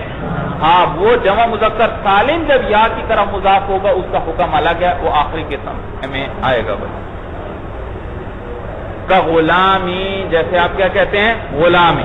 تقو. تو یہ ان کا اعراب تقدیری ہے. آپ کہتے ہیں جاءنی عصن، رأیت عصن، مررت بعصن. تو تینوں حالتوں میں اعراب کیا ہے؟ تقدیری. جاء غلامی، رأیت غلامی، مررت بھی. تینوں حالتوں میں اعراب کیا ہے؟ تقدیری ہے. الثامن ان يكون الرفع بتقدير الضمة والجر بتقدير الكسرة والنصب بالفتحة لفظا. اور کہ رفع تقدیر ضمہ کے ساتھ ہو، جر تقدیر کسرہ کے ساتھ ہو اور نصب فتحہ لفظی کے ساتھ ہو. ويختص بالمنقوص. اور یہ خاص ہے کس کے ساتھ؟ اس میں منقوص. اس میں منقوص کس کو کہتے ہیں بھائی؟ یہ ناقص سے ہے جس کے آخر میں یا آئے ناقص ہوگا لیکن ما قبل کیا ہو؟ کسرہ ہو. وہ ما فی آخر ہی یا ان کے وہ جس کے آخر میں ایسی یا ہو ما قبلہا مکسور، جس کا ما قبل مکسور ہو. کل قاضی، جیسے کہ قاضی ہے.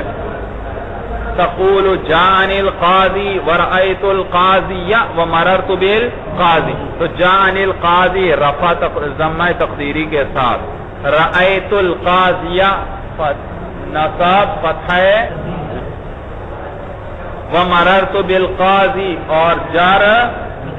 تو جر بھی تقدیراً آیا، رفع بھی تقدیراً آیا اور فتحہ کیا آیا؟ لفظاً. التاسع نویں قسم یہ ہے ان یکون الرفع بتقدیر الواو، کہ رفع کس کے ساتھ آئے؟ تقدیر واو کے ساتھ. نصب کس اور جر کس کے ساتھ آئے؟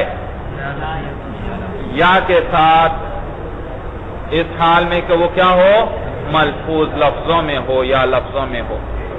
کیا بات کی انہوں نے؟ بھائی مسلمون کا اعراب کیا تھا؟ حالت رفعی میں وہ ما قبل مضموم، نصبی جری میں یا ما قبل مقصور. لیکن یہ نویں جب اس کی جمع مذکر سالم کی اضافت یا متکلم کی طرف ہو جائے تو کیسے پڑھیں گے؟ جانی مسلمی یا رأیتو می یا مررت بھی. اب آپ مجھے اعراب بتائیں حالت رفعی میں.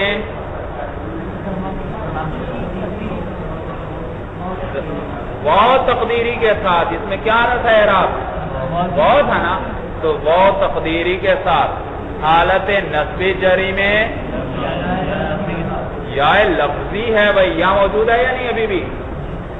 سمجھے؟ مسلمیہ دو یا ہیں، ایک یا تو متکلم والی ہے اور دوسری اعراب والی ہے مولانا. سمجھ میں آیا؟ تو حالت نصبی جری میں یا لفظی اور حالت رفعی میں واو تقدیری. نومی قسم یہ ہے یکون الرفع بتقدیر الواو کے رفع تقدیر واو کے ساتھ، والنصب والجر بالیاء لفظا اور نصب اور جر یا لفظی کے ساتھ. وہ یختص بجمع المذکر السالم اور یہ خاص ہے کس کے ساتھ؟ جمع مذکر سالم کے ساتھ. مضافا الی یا المتکلم اس حال میں کہ جبکہ وہ مضاف ہو کس کی طرف؟ یا متکلم کی طرف. تقول جانی مسلمیہ تو جیسے آپ کہتے ہیں جانی مسلمیہ اصل میں کیا تھا؟ مسلمون. یا پھر کیا ہوا؟ نون گر گیا، کیا رہ گیا؟ مسلمو. یا پھر واو اور یا جمع ہوئے اور آپ نے قاعدہ پڑھا واو اور یا کلمے کے آخر میں جمع ہو جائیں اور اول ساکن ہو تو واو کو یا کر کے یا میں ادغام کرتے ہیں. جو بھی پہلے ہو اس کو نہیں دیکھنا، بس پہلے جو بھی ہے اور ایک ساکن ہے تو کیا کرتے ہیں؟ واو کو یا کر کے یا میں کیا کر دیتے ہیں؟ ادغام کر دیتے ہیں. تو کیا ہوا؟ مسلمیہ ہوا. ابھی میم پر ضمہ ہے، پھر میم کو اب ہم نے کسرہ دیا کس کی وجہ سے؟ یا کی وجہ سے. تو مسلمیہ ہوا. تقدیر ہو مسلم ہو یا یہ تقدیر اس کی کیا تھی؟ مسلم ہو یا تھی. اجتماعت الواو والیا واو اور یا جمع ہوئے. والاولی منہما ساکنۃ اور ان میں سے پہلا حرف کیا تھا؟ ساکن تھا. فقلبت الواو یا ان تو واو کو بدل دیا گیا کس سے؟ یا سے. تو واو کو پلٹ دیا گیا یا کے ساتھ. وادغمت الیاء فی الیاء اور ادغام کر دیا گیا یا کا یا میں ادغام کر دیا. وابدلت الضمۃ بالکسرۃ اور بدل دیا گیا ضمے کو کسرہ کے ساتھ. لمناسبت الیاء یا کے ساتھ مناسب ہونے کی وجہ سے. فصار مسلمیہ تو مسلمیہ ہوا. ورأیت مسلمیہ ومررت بمسلمیہ. یہ 9 قسمیں تھیں اعراب کی. اب دوہراؤ مولانا ساری 9 کی 9 قسمیں. یاد بھی کریں یا تیزی سے چلنا چاہتے ہیں آپ بھائی؟ ہاں یاد بھی کرتے ہیں، فائدہ ہوگا. اچھا اول حالت کا پہلی قسم والا کتنی قسمیں ہیں؟ کل 9 قسمیں. پہلی قسم کا رفع کس کے ساتھ؟ نصب جر. کتنی قسمیں ہیں اس میں؟ اول، دوسرا، تیسرا. اچھا صحیح کس کو کہتے ہیں؟ کیا فعلت. اچھا جاری مجرا صحیح کس کو کہتے ہیں؟ جس کے آخر میں کیا ہو؟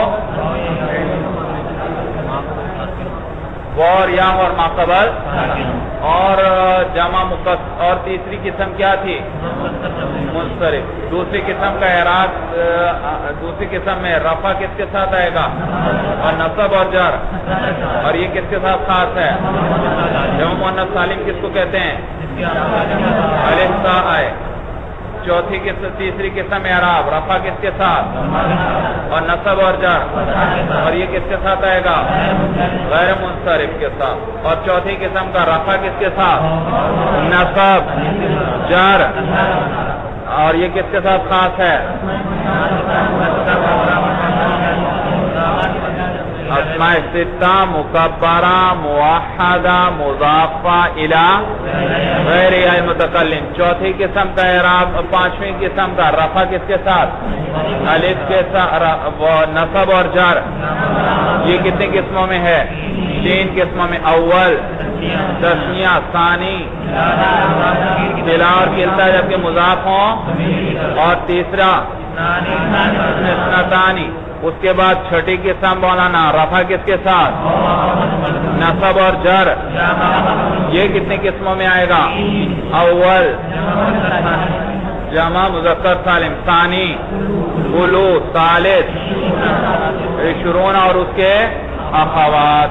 اس کے بعد مولانا 7ویں قسم بھائی رفع کس کے ساتھ؟ ضمہ تقدیری، نصب فتح تقدیری، جر. اور یہ کتنی قسموں کے ساتھ؟ 2 قسموں کے ساتھ. اول اس میں مقصور کس کو کہتے ہیں؟ اس کے آخر میں الف مقصور ہے. اور دوسری کون سی قسم ہے؟ جمع مذکر سالم کے علاوہ کوئی اور اسم مضاف ہو کس کی طرف؟ یا متکلم کی طرف. اس کے بعد 8ویں قسم رفع کس کے ساتھ؟ جمع تقدیری. نصب کس کے ساتھ؟ فتح لفظی. اور جر کس کے ساتھ؟ اور یہ کس کا اعراب ہے؟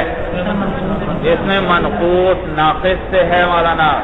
تو اس میں منقوص کس کو کہتے ہیں؟ یا ہو اور ما قبل کسرہ ہو. سمجھ میں آیا؟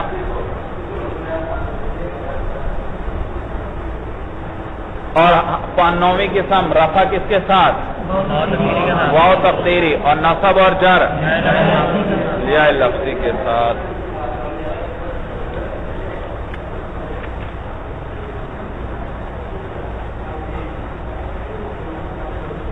الاسم المعرب علی نوعین کہتے ہیں اس میں معرب 2 قسم پر ہے مولانا. منصرف. ایک تو منصرف ہے وہ ما لیس فیہ سببان او واحد یقوم مقامہما من الاسباب التسعۃ. وہ اس میں منصرف اور غیر منصرف. منصرف وہ ہے جس کے اندر 2 سبب نہ ہو مولانا یا 1-2 کے قائم مقام نہ ہو اسباب منع صرف میں سے. اسباب منع صرف کتنے ہیں؟ 9. کسی کلمے میں 2 آ جائیں یا کوئی ایک ایسا آ جائے جو 2 کے قائم مقام ہو تو وہ کیا بن جاتا ہے؟ غیر منصرف. تو منصرف وہ ہے جس کے اندر 2 اسباب منع صرف نہ ہو یا کوئی ایک جو قائم مقام 2 کے نہ ہو تو کہتے ہیں منصرف. وہو ما لیس فیہ سببان. وہ اسم ہے جس کے اندر 2 سبب نہ ہو. او واحد یقوم مقامہ یا ایک قائم مقام 2 کے نہ ہو. من الاسباب التسعۃ 9 اسباب میں سے کزید جیسے زید کا لفظ. وَيُسَمَّ الْإِسْمَ الْمُتَمَكِّنَ. اور اس کو کیا کہتے ہیں؟ اس میں متمکن بھی کہتے ہیں. وَحُكْمُهُ أَن يَدْخُلَهُ الْحَرَكَاتُ الثَّلَاثُ مَعَ التَّنْوِينِ. منصرف وہ ہے جس پر 3 حرکتیں داخل ہوتی ہیں. کس کے ساتھ؟ تنوین کے ساتھ. تقول جاءنی زید ورأیت زیدا ومررت بزید. وغیر منصرف. دوسری قسم منصرف ہے وہ ما فیہ سببانی جس کے اندر 2 سبب ہوں. او واحد منہا یا ان میں سے کوئی ایک ہو ایسا ایک یقوم مقامہما جو 2 کے قائم مقام ہو. والاسباب التسعۃ. اور اسباب 9 وہ یہ ہیں هي العدل والوصف والتانيث والمعرفة والعجمة والجمع والترکیب والالف والنون الزائدتان ووزن الفعل. یہ کتنے ہو گئے؟ 9. وحکمہ. حکم اس کا یہ ہے اللہ يدخلہ الکسرۃ والتنوین کہ اس پر کسرہ اور تنوین داخل نہیں ہوتے. وَيَكُونُ فِي مَوْضِعِ الْجَرِّ مَفْتُوحًا أَبَدًا. اور جر کے مقام میں بھی یہ کیا ہوگا؟ مفتوح. یعنی اس پر فتحہ آئے گا لیکن ہوگا مجرور ہی. یہ نہیں کہہ رہا یہ منصوب ہے مجرور ہے لیکن اس کا جر آتا ہی کس کی شکل میں ہے؟ فتح. تقول جاءنی احمد ورأیت احمد ومررت باحمد.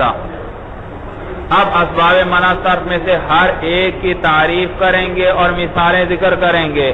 اما العدل. عدل جو ہے فهو تغیر اللفظ من صیغته الاصلیۃ الى صیغۃ اخرى تحقیقا او تقدیرا. عدل کہتے ہیں مولانا پھیرنا. پھیرنا یعنی کلمے کو پھیرنا صیغہ اصلیہ سے دوسرے صیغہ کی طرف. صیغہ اصلیہ وہ جس کا قانون تقاضا کر رہا تھا. قانوناً اس کا صیغہ یہ ہونا چاہیے تھا. اصول اور ضابطے یہ کہہ رہے تھے اس کا صیغہ یہ ہونا چاہیے تھا لیکن آپ پھیر کر ایک نیا وزن بنا لیتے ہیں نیا صیغہ بنا لیتے ہیں. اس کو کیا کہتے ہیں؟ عدل. کیا کہتے ہیں؟ تو ایک صیغے کو پھیرنا دوسرے صیغے کی طرف یہ کیا کہلاتا ہے؟ عدل کہلاتا ہے. یہ پھیرنا 2 قسم پر ہے یا تحقیقاً ہوگا یا تقدیراً ہوگا. بھئی آپ نے یہ قانونی صیغہ تھا قانونی وزن تھا یہ آپ نے نیا وزن بنایا. تو یہ جو آپ نے نیا وزن بنایا ہے آپ کے پاس کوئی دلیل بھی ہوگی کہ یہ اصل میں یہ تھا یا آپ کے پاس دلیل نہیں ہوگی. تو اگر دلیل ہے تو یہ عدل تحقیقی. اگر دلیل نہیں تو یہ عدل تقدیری ہے. سمجھ میں آئی بات بھائی؟ عدل کی کتنی قسمیں؟ 2 قسمیں. ایک عدل تحقیقی اور ایک عدل تحقیقی کس کو کہتے ہیں؟ جس کہ ہمارے پاس دلیل بھی ہو کہ یہ اس کی اصل یہ ہے. یہ دلیل ہے ہمارے پاس دلیل موجود ہے. اور عد تقدیری وہ جس میں آپ کے پاس کوئی دلیل، بس آپ ویسے کہتے ہیں اس صیغے کی اصل یہ ہے، اصل میں یہ تھا، ہم نے پھیر کر یہ بنا دیا. دلیل کیا آپ کے پاس؟ دلیل کوئی نہیں. بس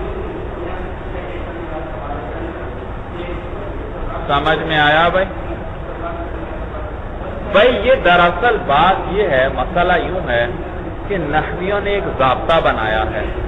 ضابطہ یہ بنایا کہ غیر منصرف ہمیشہ وہ ہوگا جس میں دو اسباب منع صرف ہو،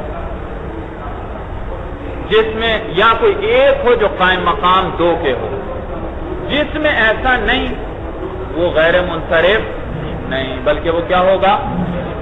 لیکن حرفوں سے بعض کلمات انہوں نے سنے، ان کلمات کو وہ حرف غیر منصرف پڑھتے تھے، اس پہ تنوین بھی نہیں پڑھتے تھے، جر بھی نہیں پڑھتے تھے، کسرہ بھی نہیں آتا تھا اس پر. اب اس کے اندر نحویوں نے تلاش کیا، غور و فکر کیا کون سے دو سبب ہیں، یہ کیوں غیر منصرف ہے. بڑا غور کیا، لیکن مولانا دو سبب ہیں ہی نہیں، ایک ہی سبب ہے اس کے اندر تو، اور ایک سبب کی وجہ سے تو کوئی کلمہ غیر منصرف نہیں بنتا. تو نحویوں کا ضابطہ ٹوٹ رہا تھا، تو اس کو بچانے کے لیے پھر وہ کیا کرتے ہیں، اس میں عدل کو فرض کر لیتے ہیں کہ اس میں ایک عدل بھی ہے. ایک تو اور سبب تھا اور ایک کیا بن گیا، عدل. تو اب مولانا یہ کیا بن گیا، ضابطے کے مطابق ہو گئی بات، ضابطے کے مطابق ہمارا قانون بچ گیا. تو اس لیے مولانا تو بعض اوقات وہ عدل کو فرض کر لیتے ہیں اور اس کی ہمارے پاس کوئی دلیل موجود نہیں ہو، صرف کیا اپنے ضابطے کو بچانے کے لیے، کیونکہ ہمارا ضابطہ تھا جب تک دو اسباب منع ساتھ نہیں آئیں گے یا ایک قائم مقام دو کے نہیں آئے گا اس کو غیر منصرف. بات سب کو سمجھ میں آئی؟ تو یہ عدل دو قسم پر ہے، ایک تحقیقی اور تقدیری. وَلَا يَجْتَمِعُ مَعَ وَزْنِ الْفِعْلِ أَصْلًا، اور یہ کبھی بھی وزن فعل کے ساتھ جمع نہیں ہوتا. مولانا عدل کے مولانا 6 اوزان ہیں، 6 اوزان. سمجھ میں آیا؟ 6 اوزان دیکھیے.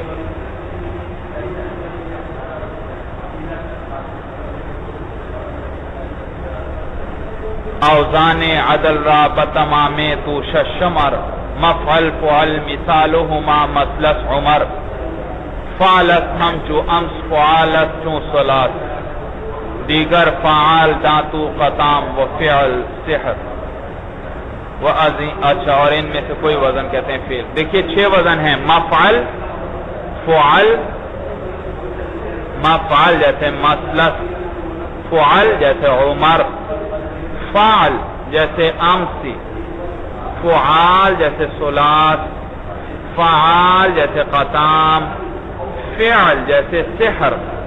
سمجھ میں آیا بھائی؟ تو کتنے اوزان ہوئے؟ 6. مفعل فعل فعل فعال فعال فعل. ترتیب کیسے دو گے ان کو بھائی؟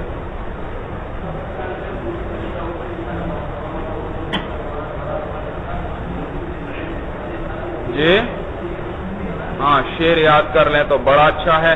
اگر وزن یاد کرنا چاہتے ہیں تو ان کو الگ ترتیب دے لیں مولانا.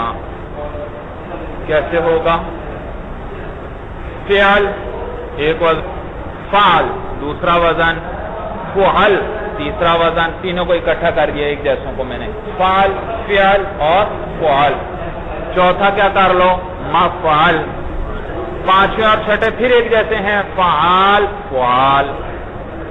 سمجھ میں آئے؟ 6 اوزان. تو ان 6 میں سے کوئی فعل کا وزن ہے؟ کبھی فعل مفعل وزن پہ آپ نے سنا ہے جی؟ فعل وزن پر نہیں، فعل وزن پر عین ساکنو نہیں، فعل عین ساکنو نہیں، فعال پر نہیں، فعال پر نہیں، کوئی وزن فعل کا نہیں. آپ غور کر لیں. تو جب عدل کے یہی 6 اوزان ہیں اور ان 6 میں سے فعل کا کوئی بھی نہیں ہے تو فعل کے اپنے اوزان ہوئے، عدل کے اپنے اوزان ہوئے، تو یہ کبھی جمع ہو سکتے ہیں نہیں.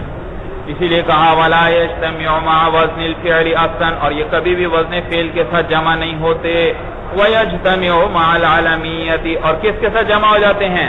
علمیت کے ساتھ جمع ہو جاتے ہیں، جیسے عمر ظفر. بھئی عربوں سے ہم نے سنا ہے کہ وہ عمر کو غیر منصرف پڑھتے ہیں، بھائی ایک تو عالمیت ہے اس کے اندر، ایک مانا تھا اس کا سبب، دوسرا کیا سبب ہے؟ نحویوں نے بڑا تلاش کیا، کوئی سبب اور مل ہی نہیں رہا، پھر انہوں نے کہا اس میں عدل ہے، یہ اصل میں تھا عامرن، تو قانونی صیغہ کیا تھا؟ عامر فاعل، پھر ہم نے کیا بنا دیا عربوں نے؟ عمر بنا دیا۔ بھئی کیا دلیل ہے؟ یہ اصل میں عامر تھا، دلیل کوئی نہیں، تو یہ عدل کون سا ہوا؟ تقدیری، یہ صرف ضابطہ بچانے کے لیے اب فرض کر لیا۔ اب مولانا عمر میں دو سبب آ گئے، اب بات ضابطے کے مطابق ہو گئی، دو سببوں کی وجہ سے یہ غیر منصرف ہے۔ اسی طرح ظفر بھی اصل میں ظافر تھا، کوئی دلیل نہیں، یہ عدل تقدیری ہیں، تو یہ عالمیت کے ساتھ بھی جمع ہوتا ہے۔ وَمَعَ الْوَصْفِ، اور وصف کے ساتھ بھی، جیسے ثلاثہ و مثلثہ و اخرى و جمع۔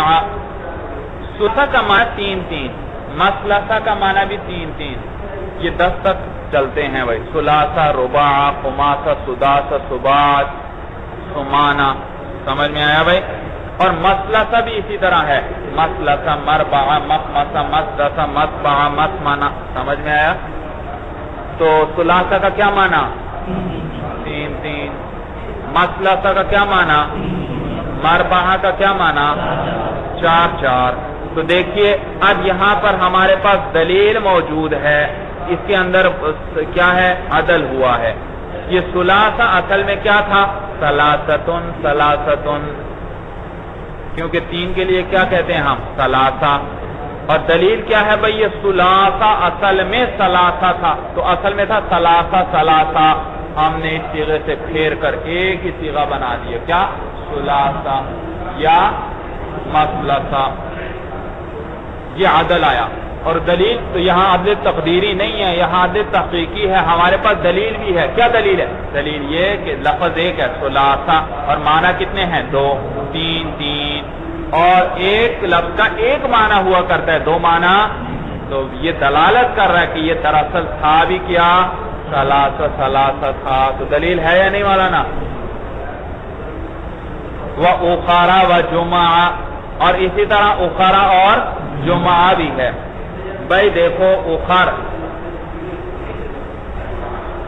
وَأَفْعَلُ تَفْضِيلِ الْمُذَكَّرُ مِنْهُ أَفْعَلُ وَالْجَمْعُ أَفَاعِلُ وَالْمُؤَنَّثُ مِنْهُ فُعْلَى فُعْلَيَاتٌ فُعَلٌ أُخَرٌ جُمَعٌ اخر، اخر، فعل وزن ہے یا نہیں مولانا؟ یہ فعل وزن ہے، اور فعل کس کی جمع ہے؟ فعلا مؤنث، اور فعلا کیا ہے؟ کس کی مؤنث ہے؟ افعلو کی، تو فعلا ہے افعلو کے مؤنث، اور اس کی جمع کیا ہے؟ فعل۔ اور اب کیا ہے؟ اس میں تفضیل، اور اس میں تفضیل کے استعمال کے کتنے طریقے ہیں؟ تین، کس کے ساتھ؟ الف لام اضافت یا مین کے ساتھ، اور یہ اخرو بغیر اس کے، نہ یہ اضافت کے ساتھ ہے، نہ مین کے ساتھ، نہ الف لام کے ساتھ۔ معلوم ہوا یہ ان تین طریقوں میں سے کسی ایک سے معدول ہے، پھیرا گیا ہے۔ تو اصل میں یا تو یہ تھا الآخر، یا تھا آخر، اخر، یہ اصل میں تھا الاخر، یا کیا تھا؟ اخر من تھا، سمجھ میں آیا؟ اضافت کی نہیں، معدول تینوں سے امکان ہونے کا تھا، لیکن اضافت کو ذکر نہیں کرتے، اس لیے کہ اضافت غیر انصراف کے منافی ہے۔ بھئی اضافت کی وجہ سے تو غیر منصرف بھی کیا بن جاتا ہے؟ منصرف۔ آگے آئے گا، ابھی چند صفحات کے بعد آنے والا ہے، وہ آپ کو بتائیں گے کہ غیر منصرف جب مضاف بن جائے وہ کیا بن جاتا ہے؟ مضاف جب اس کی اضافت ہو جائے تو وہ منصرف بن جاتا ہے۔ تو اضافت تو غیر انصراف کے منافی ہے، لہذا اضافت سے معدول نہیں ہم مانتے۔ کس سے معدول مانتے ہیں؟ الف لام کے ساتھ یا من سے، تو الاخر یا اخر من سے معدول ہوا، تو اصل میں تھا الاخر یا اخر من، اور پھر ہم نے اخر بنا لیا اس سے، تو یہ سمجھ میں آیا؟ تو یہ عدل تحقیقی کی مثال ہے۔ دلیل ہمارے پاس ہے جو ابھی ساری ذکر ہوئی کہ یہ چونکہ اس میں تفضیل ہے، اور اس میں تفضیل کے یہ استعمال ہوتے ہیں، اور یہ ان میں سے کسی ایک کے ساتھ بھی نہیں استعمال ہو رہا، یہ دلیل ہے کہ اصل میں یہ تھا، اب یہ بنا ہے۔ جمعہ، جمعہ ہمارا نا یہ مؤنث، یہ جمع ہے کس کے؟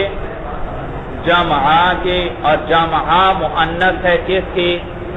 اجمعو کی. سمجھ میں آیا بھائی؟ اور یہ مولانا اجمعو، تو یا تو یہ افعال صفتی ہے، افعال صفتی، یا تو یہ صفت ہے یا اسم. بھائی اصل میں جمعہ کس کی جمع؟ جمعہ. اور جمعہ کس کے مؤنث؟ اجمعو. اور اجمعو کیا ہے؟ نہیں، یہ افعال وزن صرف اس میں تفضیل کے لیے نہیں آتا، یہ صفت مشبہ کے لیے بھی آتا ہے، یاد رکھو. تو اس وقت اس کو افعال صفتی کہتے ہیں. تو افعال وزن کبھی کس لیے اس میں تفضیل کے لیے آتا ہے، کبھی صفت ہے. ابیض کیا معنی؟ سفید. بہت سفید تو نہیں ہے بھئی، اگر یہ اس میں تفضیل ہوتا تو اس کا معنی تو ہونا چاہیے تھا بہت سفید. سمجھ میں آیا؟ تو اسی طرح اسود، تو یہ افعال صفتی ہیں مولانا، افعال صفتی. تو افعال وزن کتنی چیزوں کے لیے آتا ہے؟ دو. کبھی کبھار اس میں تفضیل کے لیے اور کبھی صفت مشبہ کے لیے. اور جب صفت مشبہ کے لیے ہو تو یہ کیا کہلاتا ہے؟ افعال صفتی کہلاتا ہے. تو یہ اجمعو، یہ اس میں تفضیل تو ہے نہیں، یہ بات تو طے ہے. تو پھر یا تو یہ افعال صفتی ہے، صفت ہے، یا اسم ہے، یا کیا ہے؟ کیونکہ ایک افعال اسم میں بھی آتا ہے. سمجھ میں آیا بھائی؟ اس میں محض ہوتا ہے، اس میں محض. تو اگر مولانا یہ افعال یہ جمعہ یہ اگر صفت تھی، جیسے احمر، بات دوبارہ الٹی چلاؤ. جمعہ کس کی جمع؟ جمعہ کی. جمعہ کس کے مؤنث؟ آپ ادھر سے چلاؤ بات. جیسے احمر، احمر کی مؤنث حمرا، احمر کی جمع مؤنث حمرا، اور حمرا کی جمع حمرن. کیا آئے گی؟ حمرن. تو اگر جیسے احمرو کی مؤنث ہے حمرا اور حمرا ہے حمرن، تو اگر یہ جمعہ بھی افعال صفتی ہوتا تو یہ بھی اجمعو کی مؤنث کیا آتی؟ جمعہ. اور جمعہ کی جمع کیا آتی؟ جمعن آنی چاہیے تھی حمرن کی طرح. اور یہ جمعن ہے، معلوم ہوا یہ جمعن سے معدول ہے، جمعن سے معدول ہے جمعہ. سمجھ میں؟ یا یہ مولانا اس میں محض ہے، صفتی نہیں ہے. اور اس میں محض ہوتا، اس میں محض جب یہ مؤنث ہے کس کی؟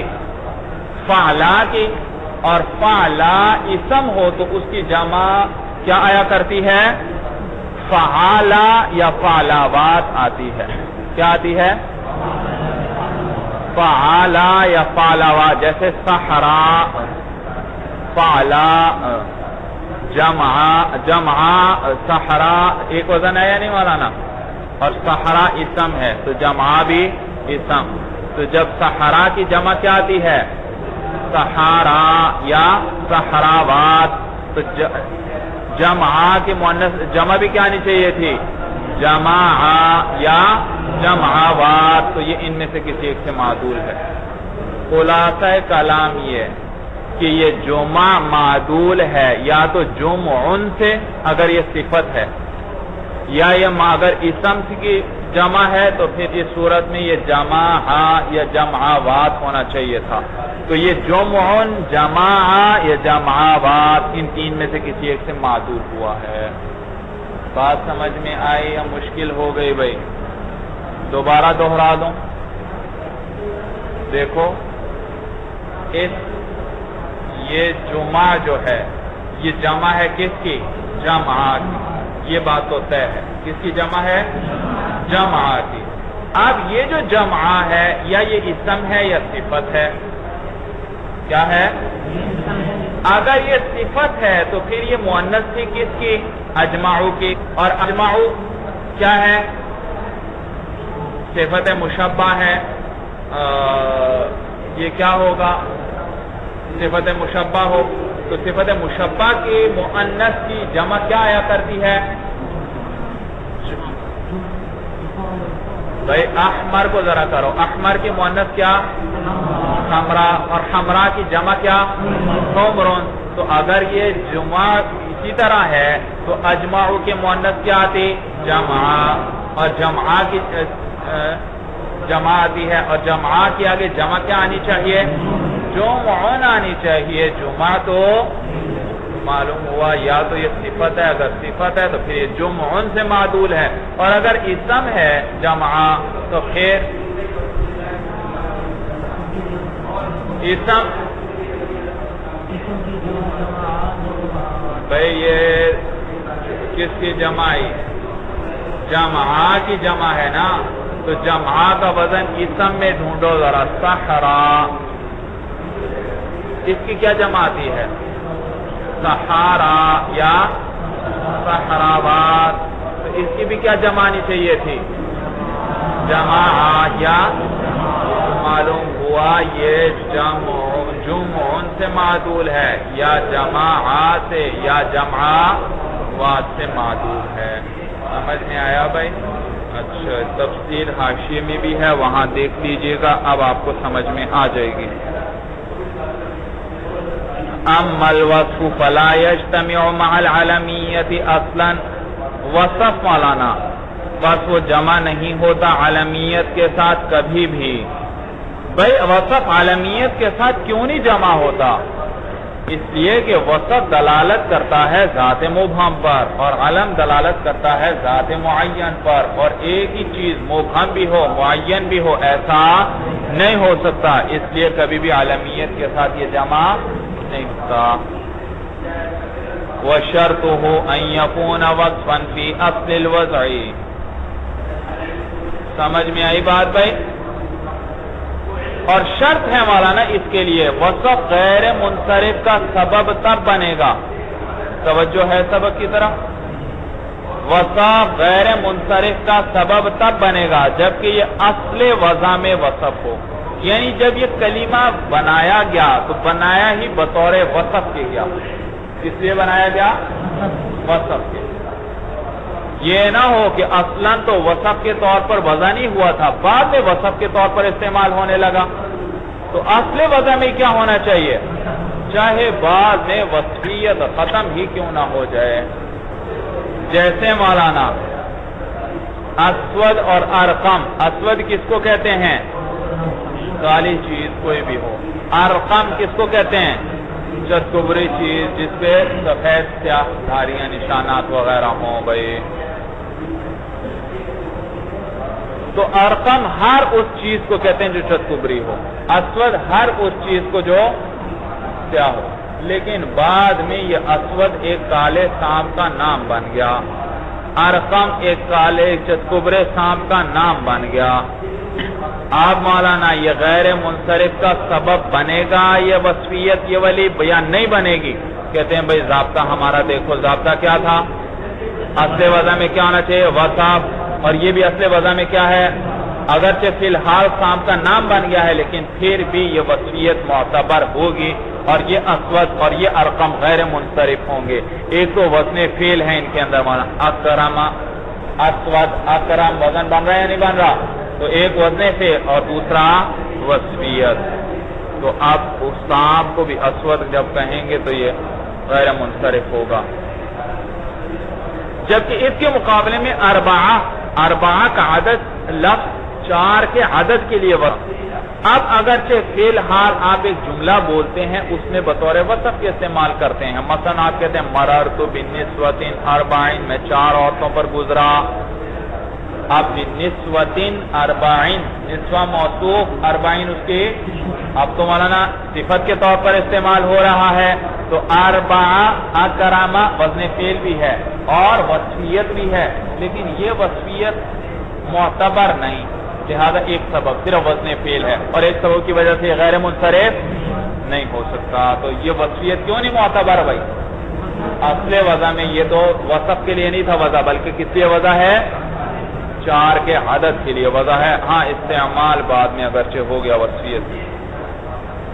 کہتے ہیں امل وصف، وصف جو ہے وہ جمع نہیں ہوتا علمیت کے ساتھ کبھی بھی. وجہ میں نے بتائی، اس لیے کہ وصف دلالت کرتا ہے ذات مبہم پر اور علم دلالت کرتا ہے ذات معین پر. تو ایک ہی چیز مبہم بھی ہو معین بھی ہو ایسا نہیں ہو سکتا، اس لیے یہ دونوں جمع بھی. وشرط شرط اس کے مؤثر ہونے کی یہ ہے ان یکون وصفا فی اصل الوضع، کہ یہ وصف ہونا چاہیے کس میں؟ اصل.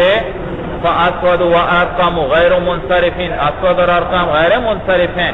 وان صار اسمین للحیۃ، اگرچہ یہ دونوں نام بن گئے سانپ کے، لاصالتہما فی الوصفیۃ، بوجہ ان کے اصل ہونے کے کس چیز میں؟ وصفیت میں. واربعین فی مررت بنسبۃ اربعین منصرف، اور اربعین کا لفظ جو ہے اس جملے میں مررت بنسبۃ اربعین یہ منصرف ہی رہے گا، اگرچہ دو سبب بظاہر آ رہے ہیں، ایک وصفیت اور ایک وزن فعل، لیکن یہ وصفیت مؤثر نہیں ہے.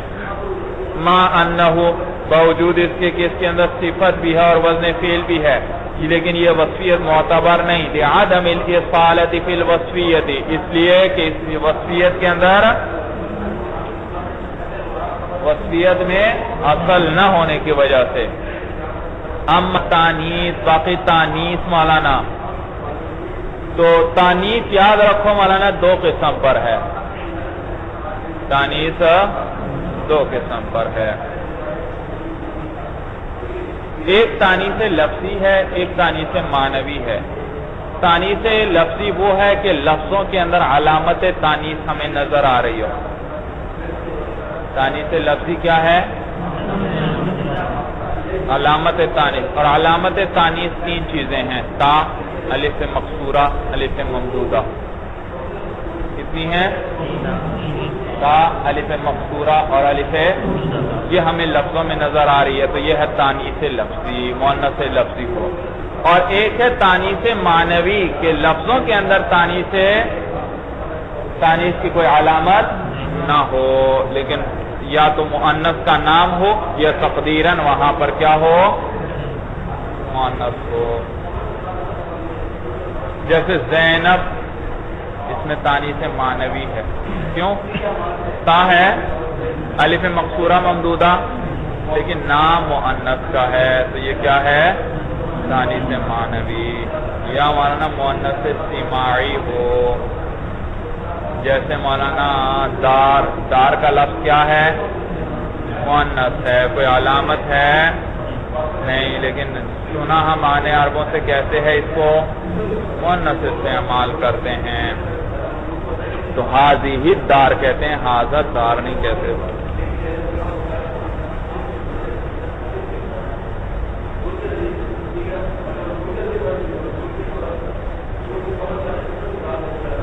اچھا، اب مولانا تانیث بالتا کی کیا شرط ہے بھائی؟ تانیث بالتا کی شرط علمیت ہے بس.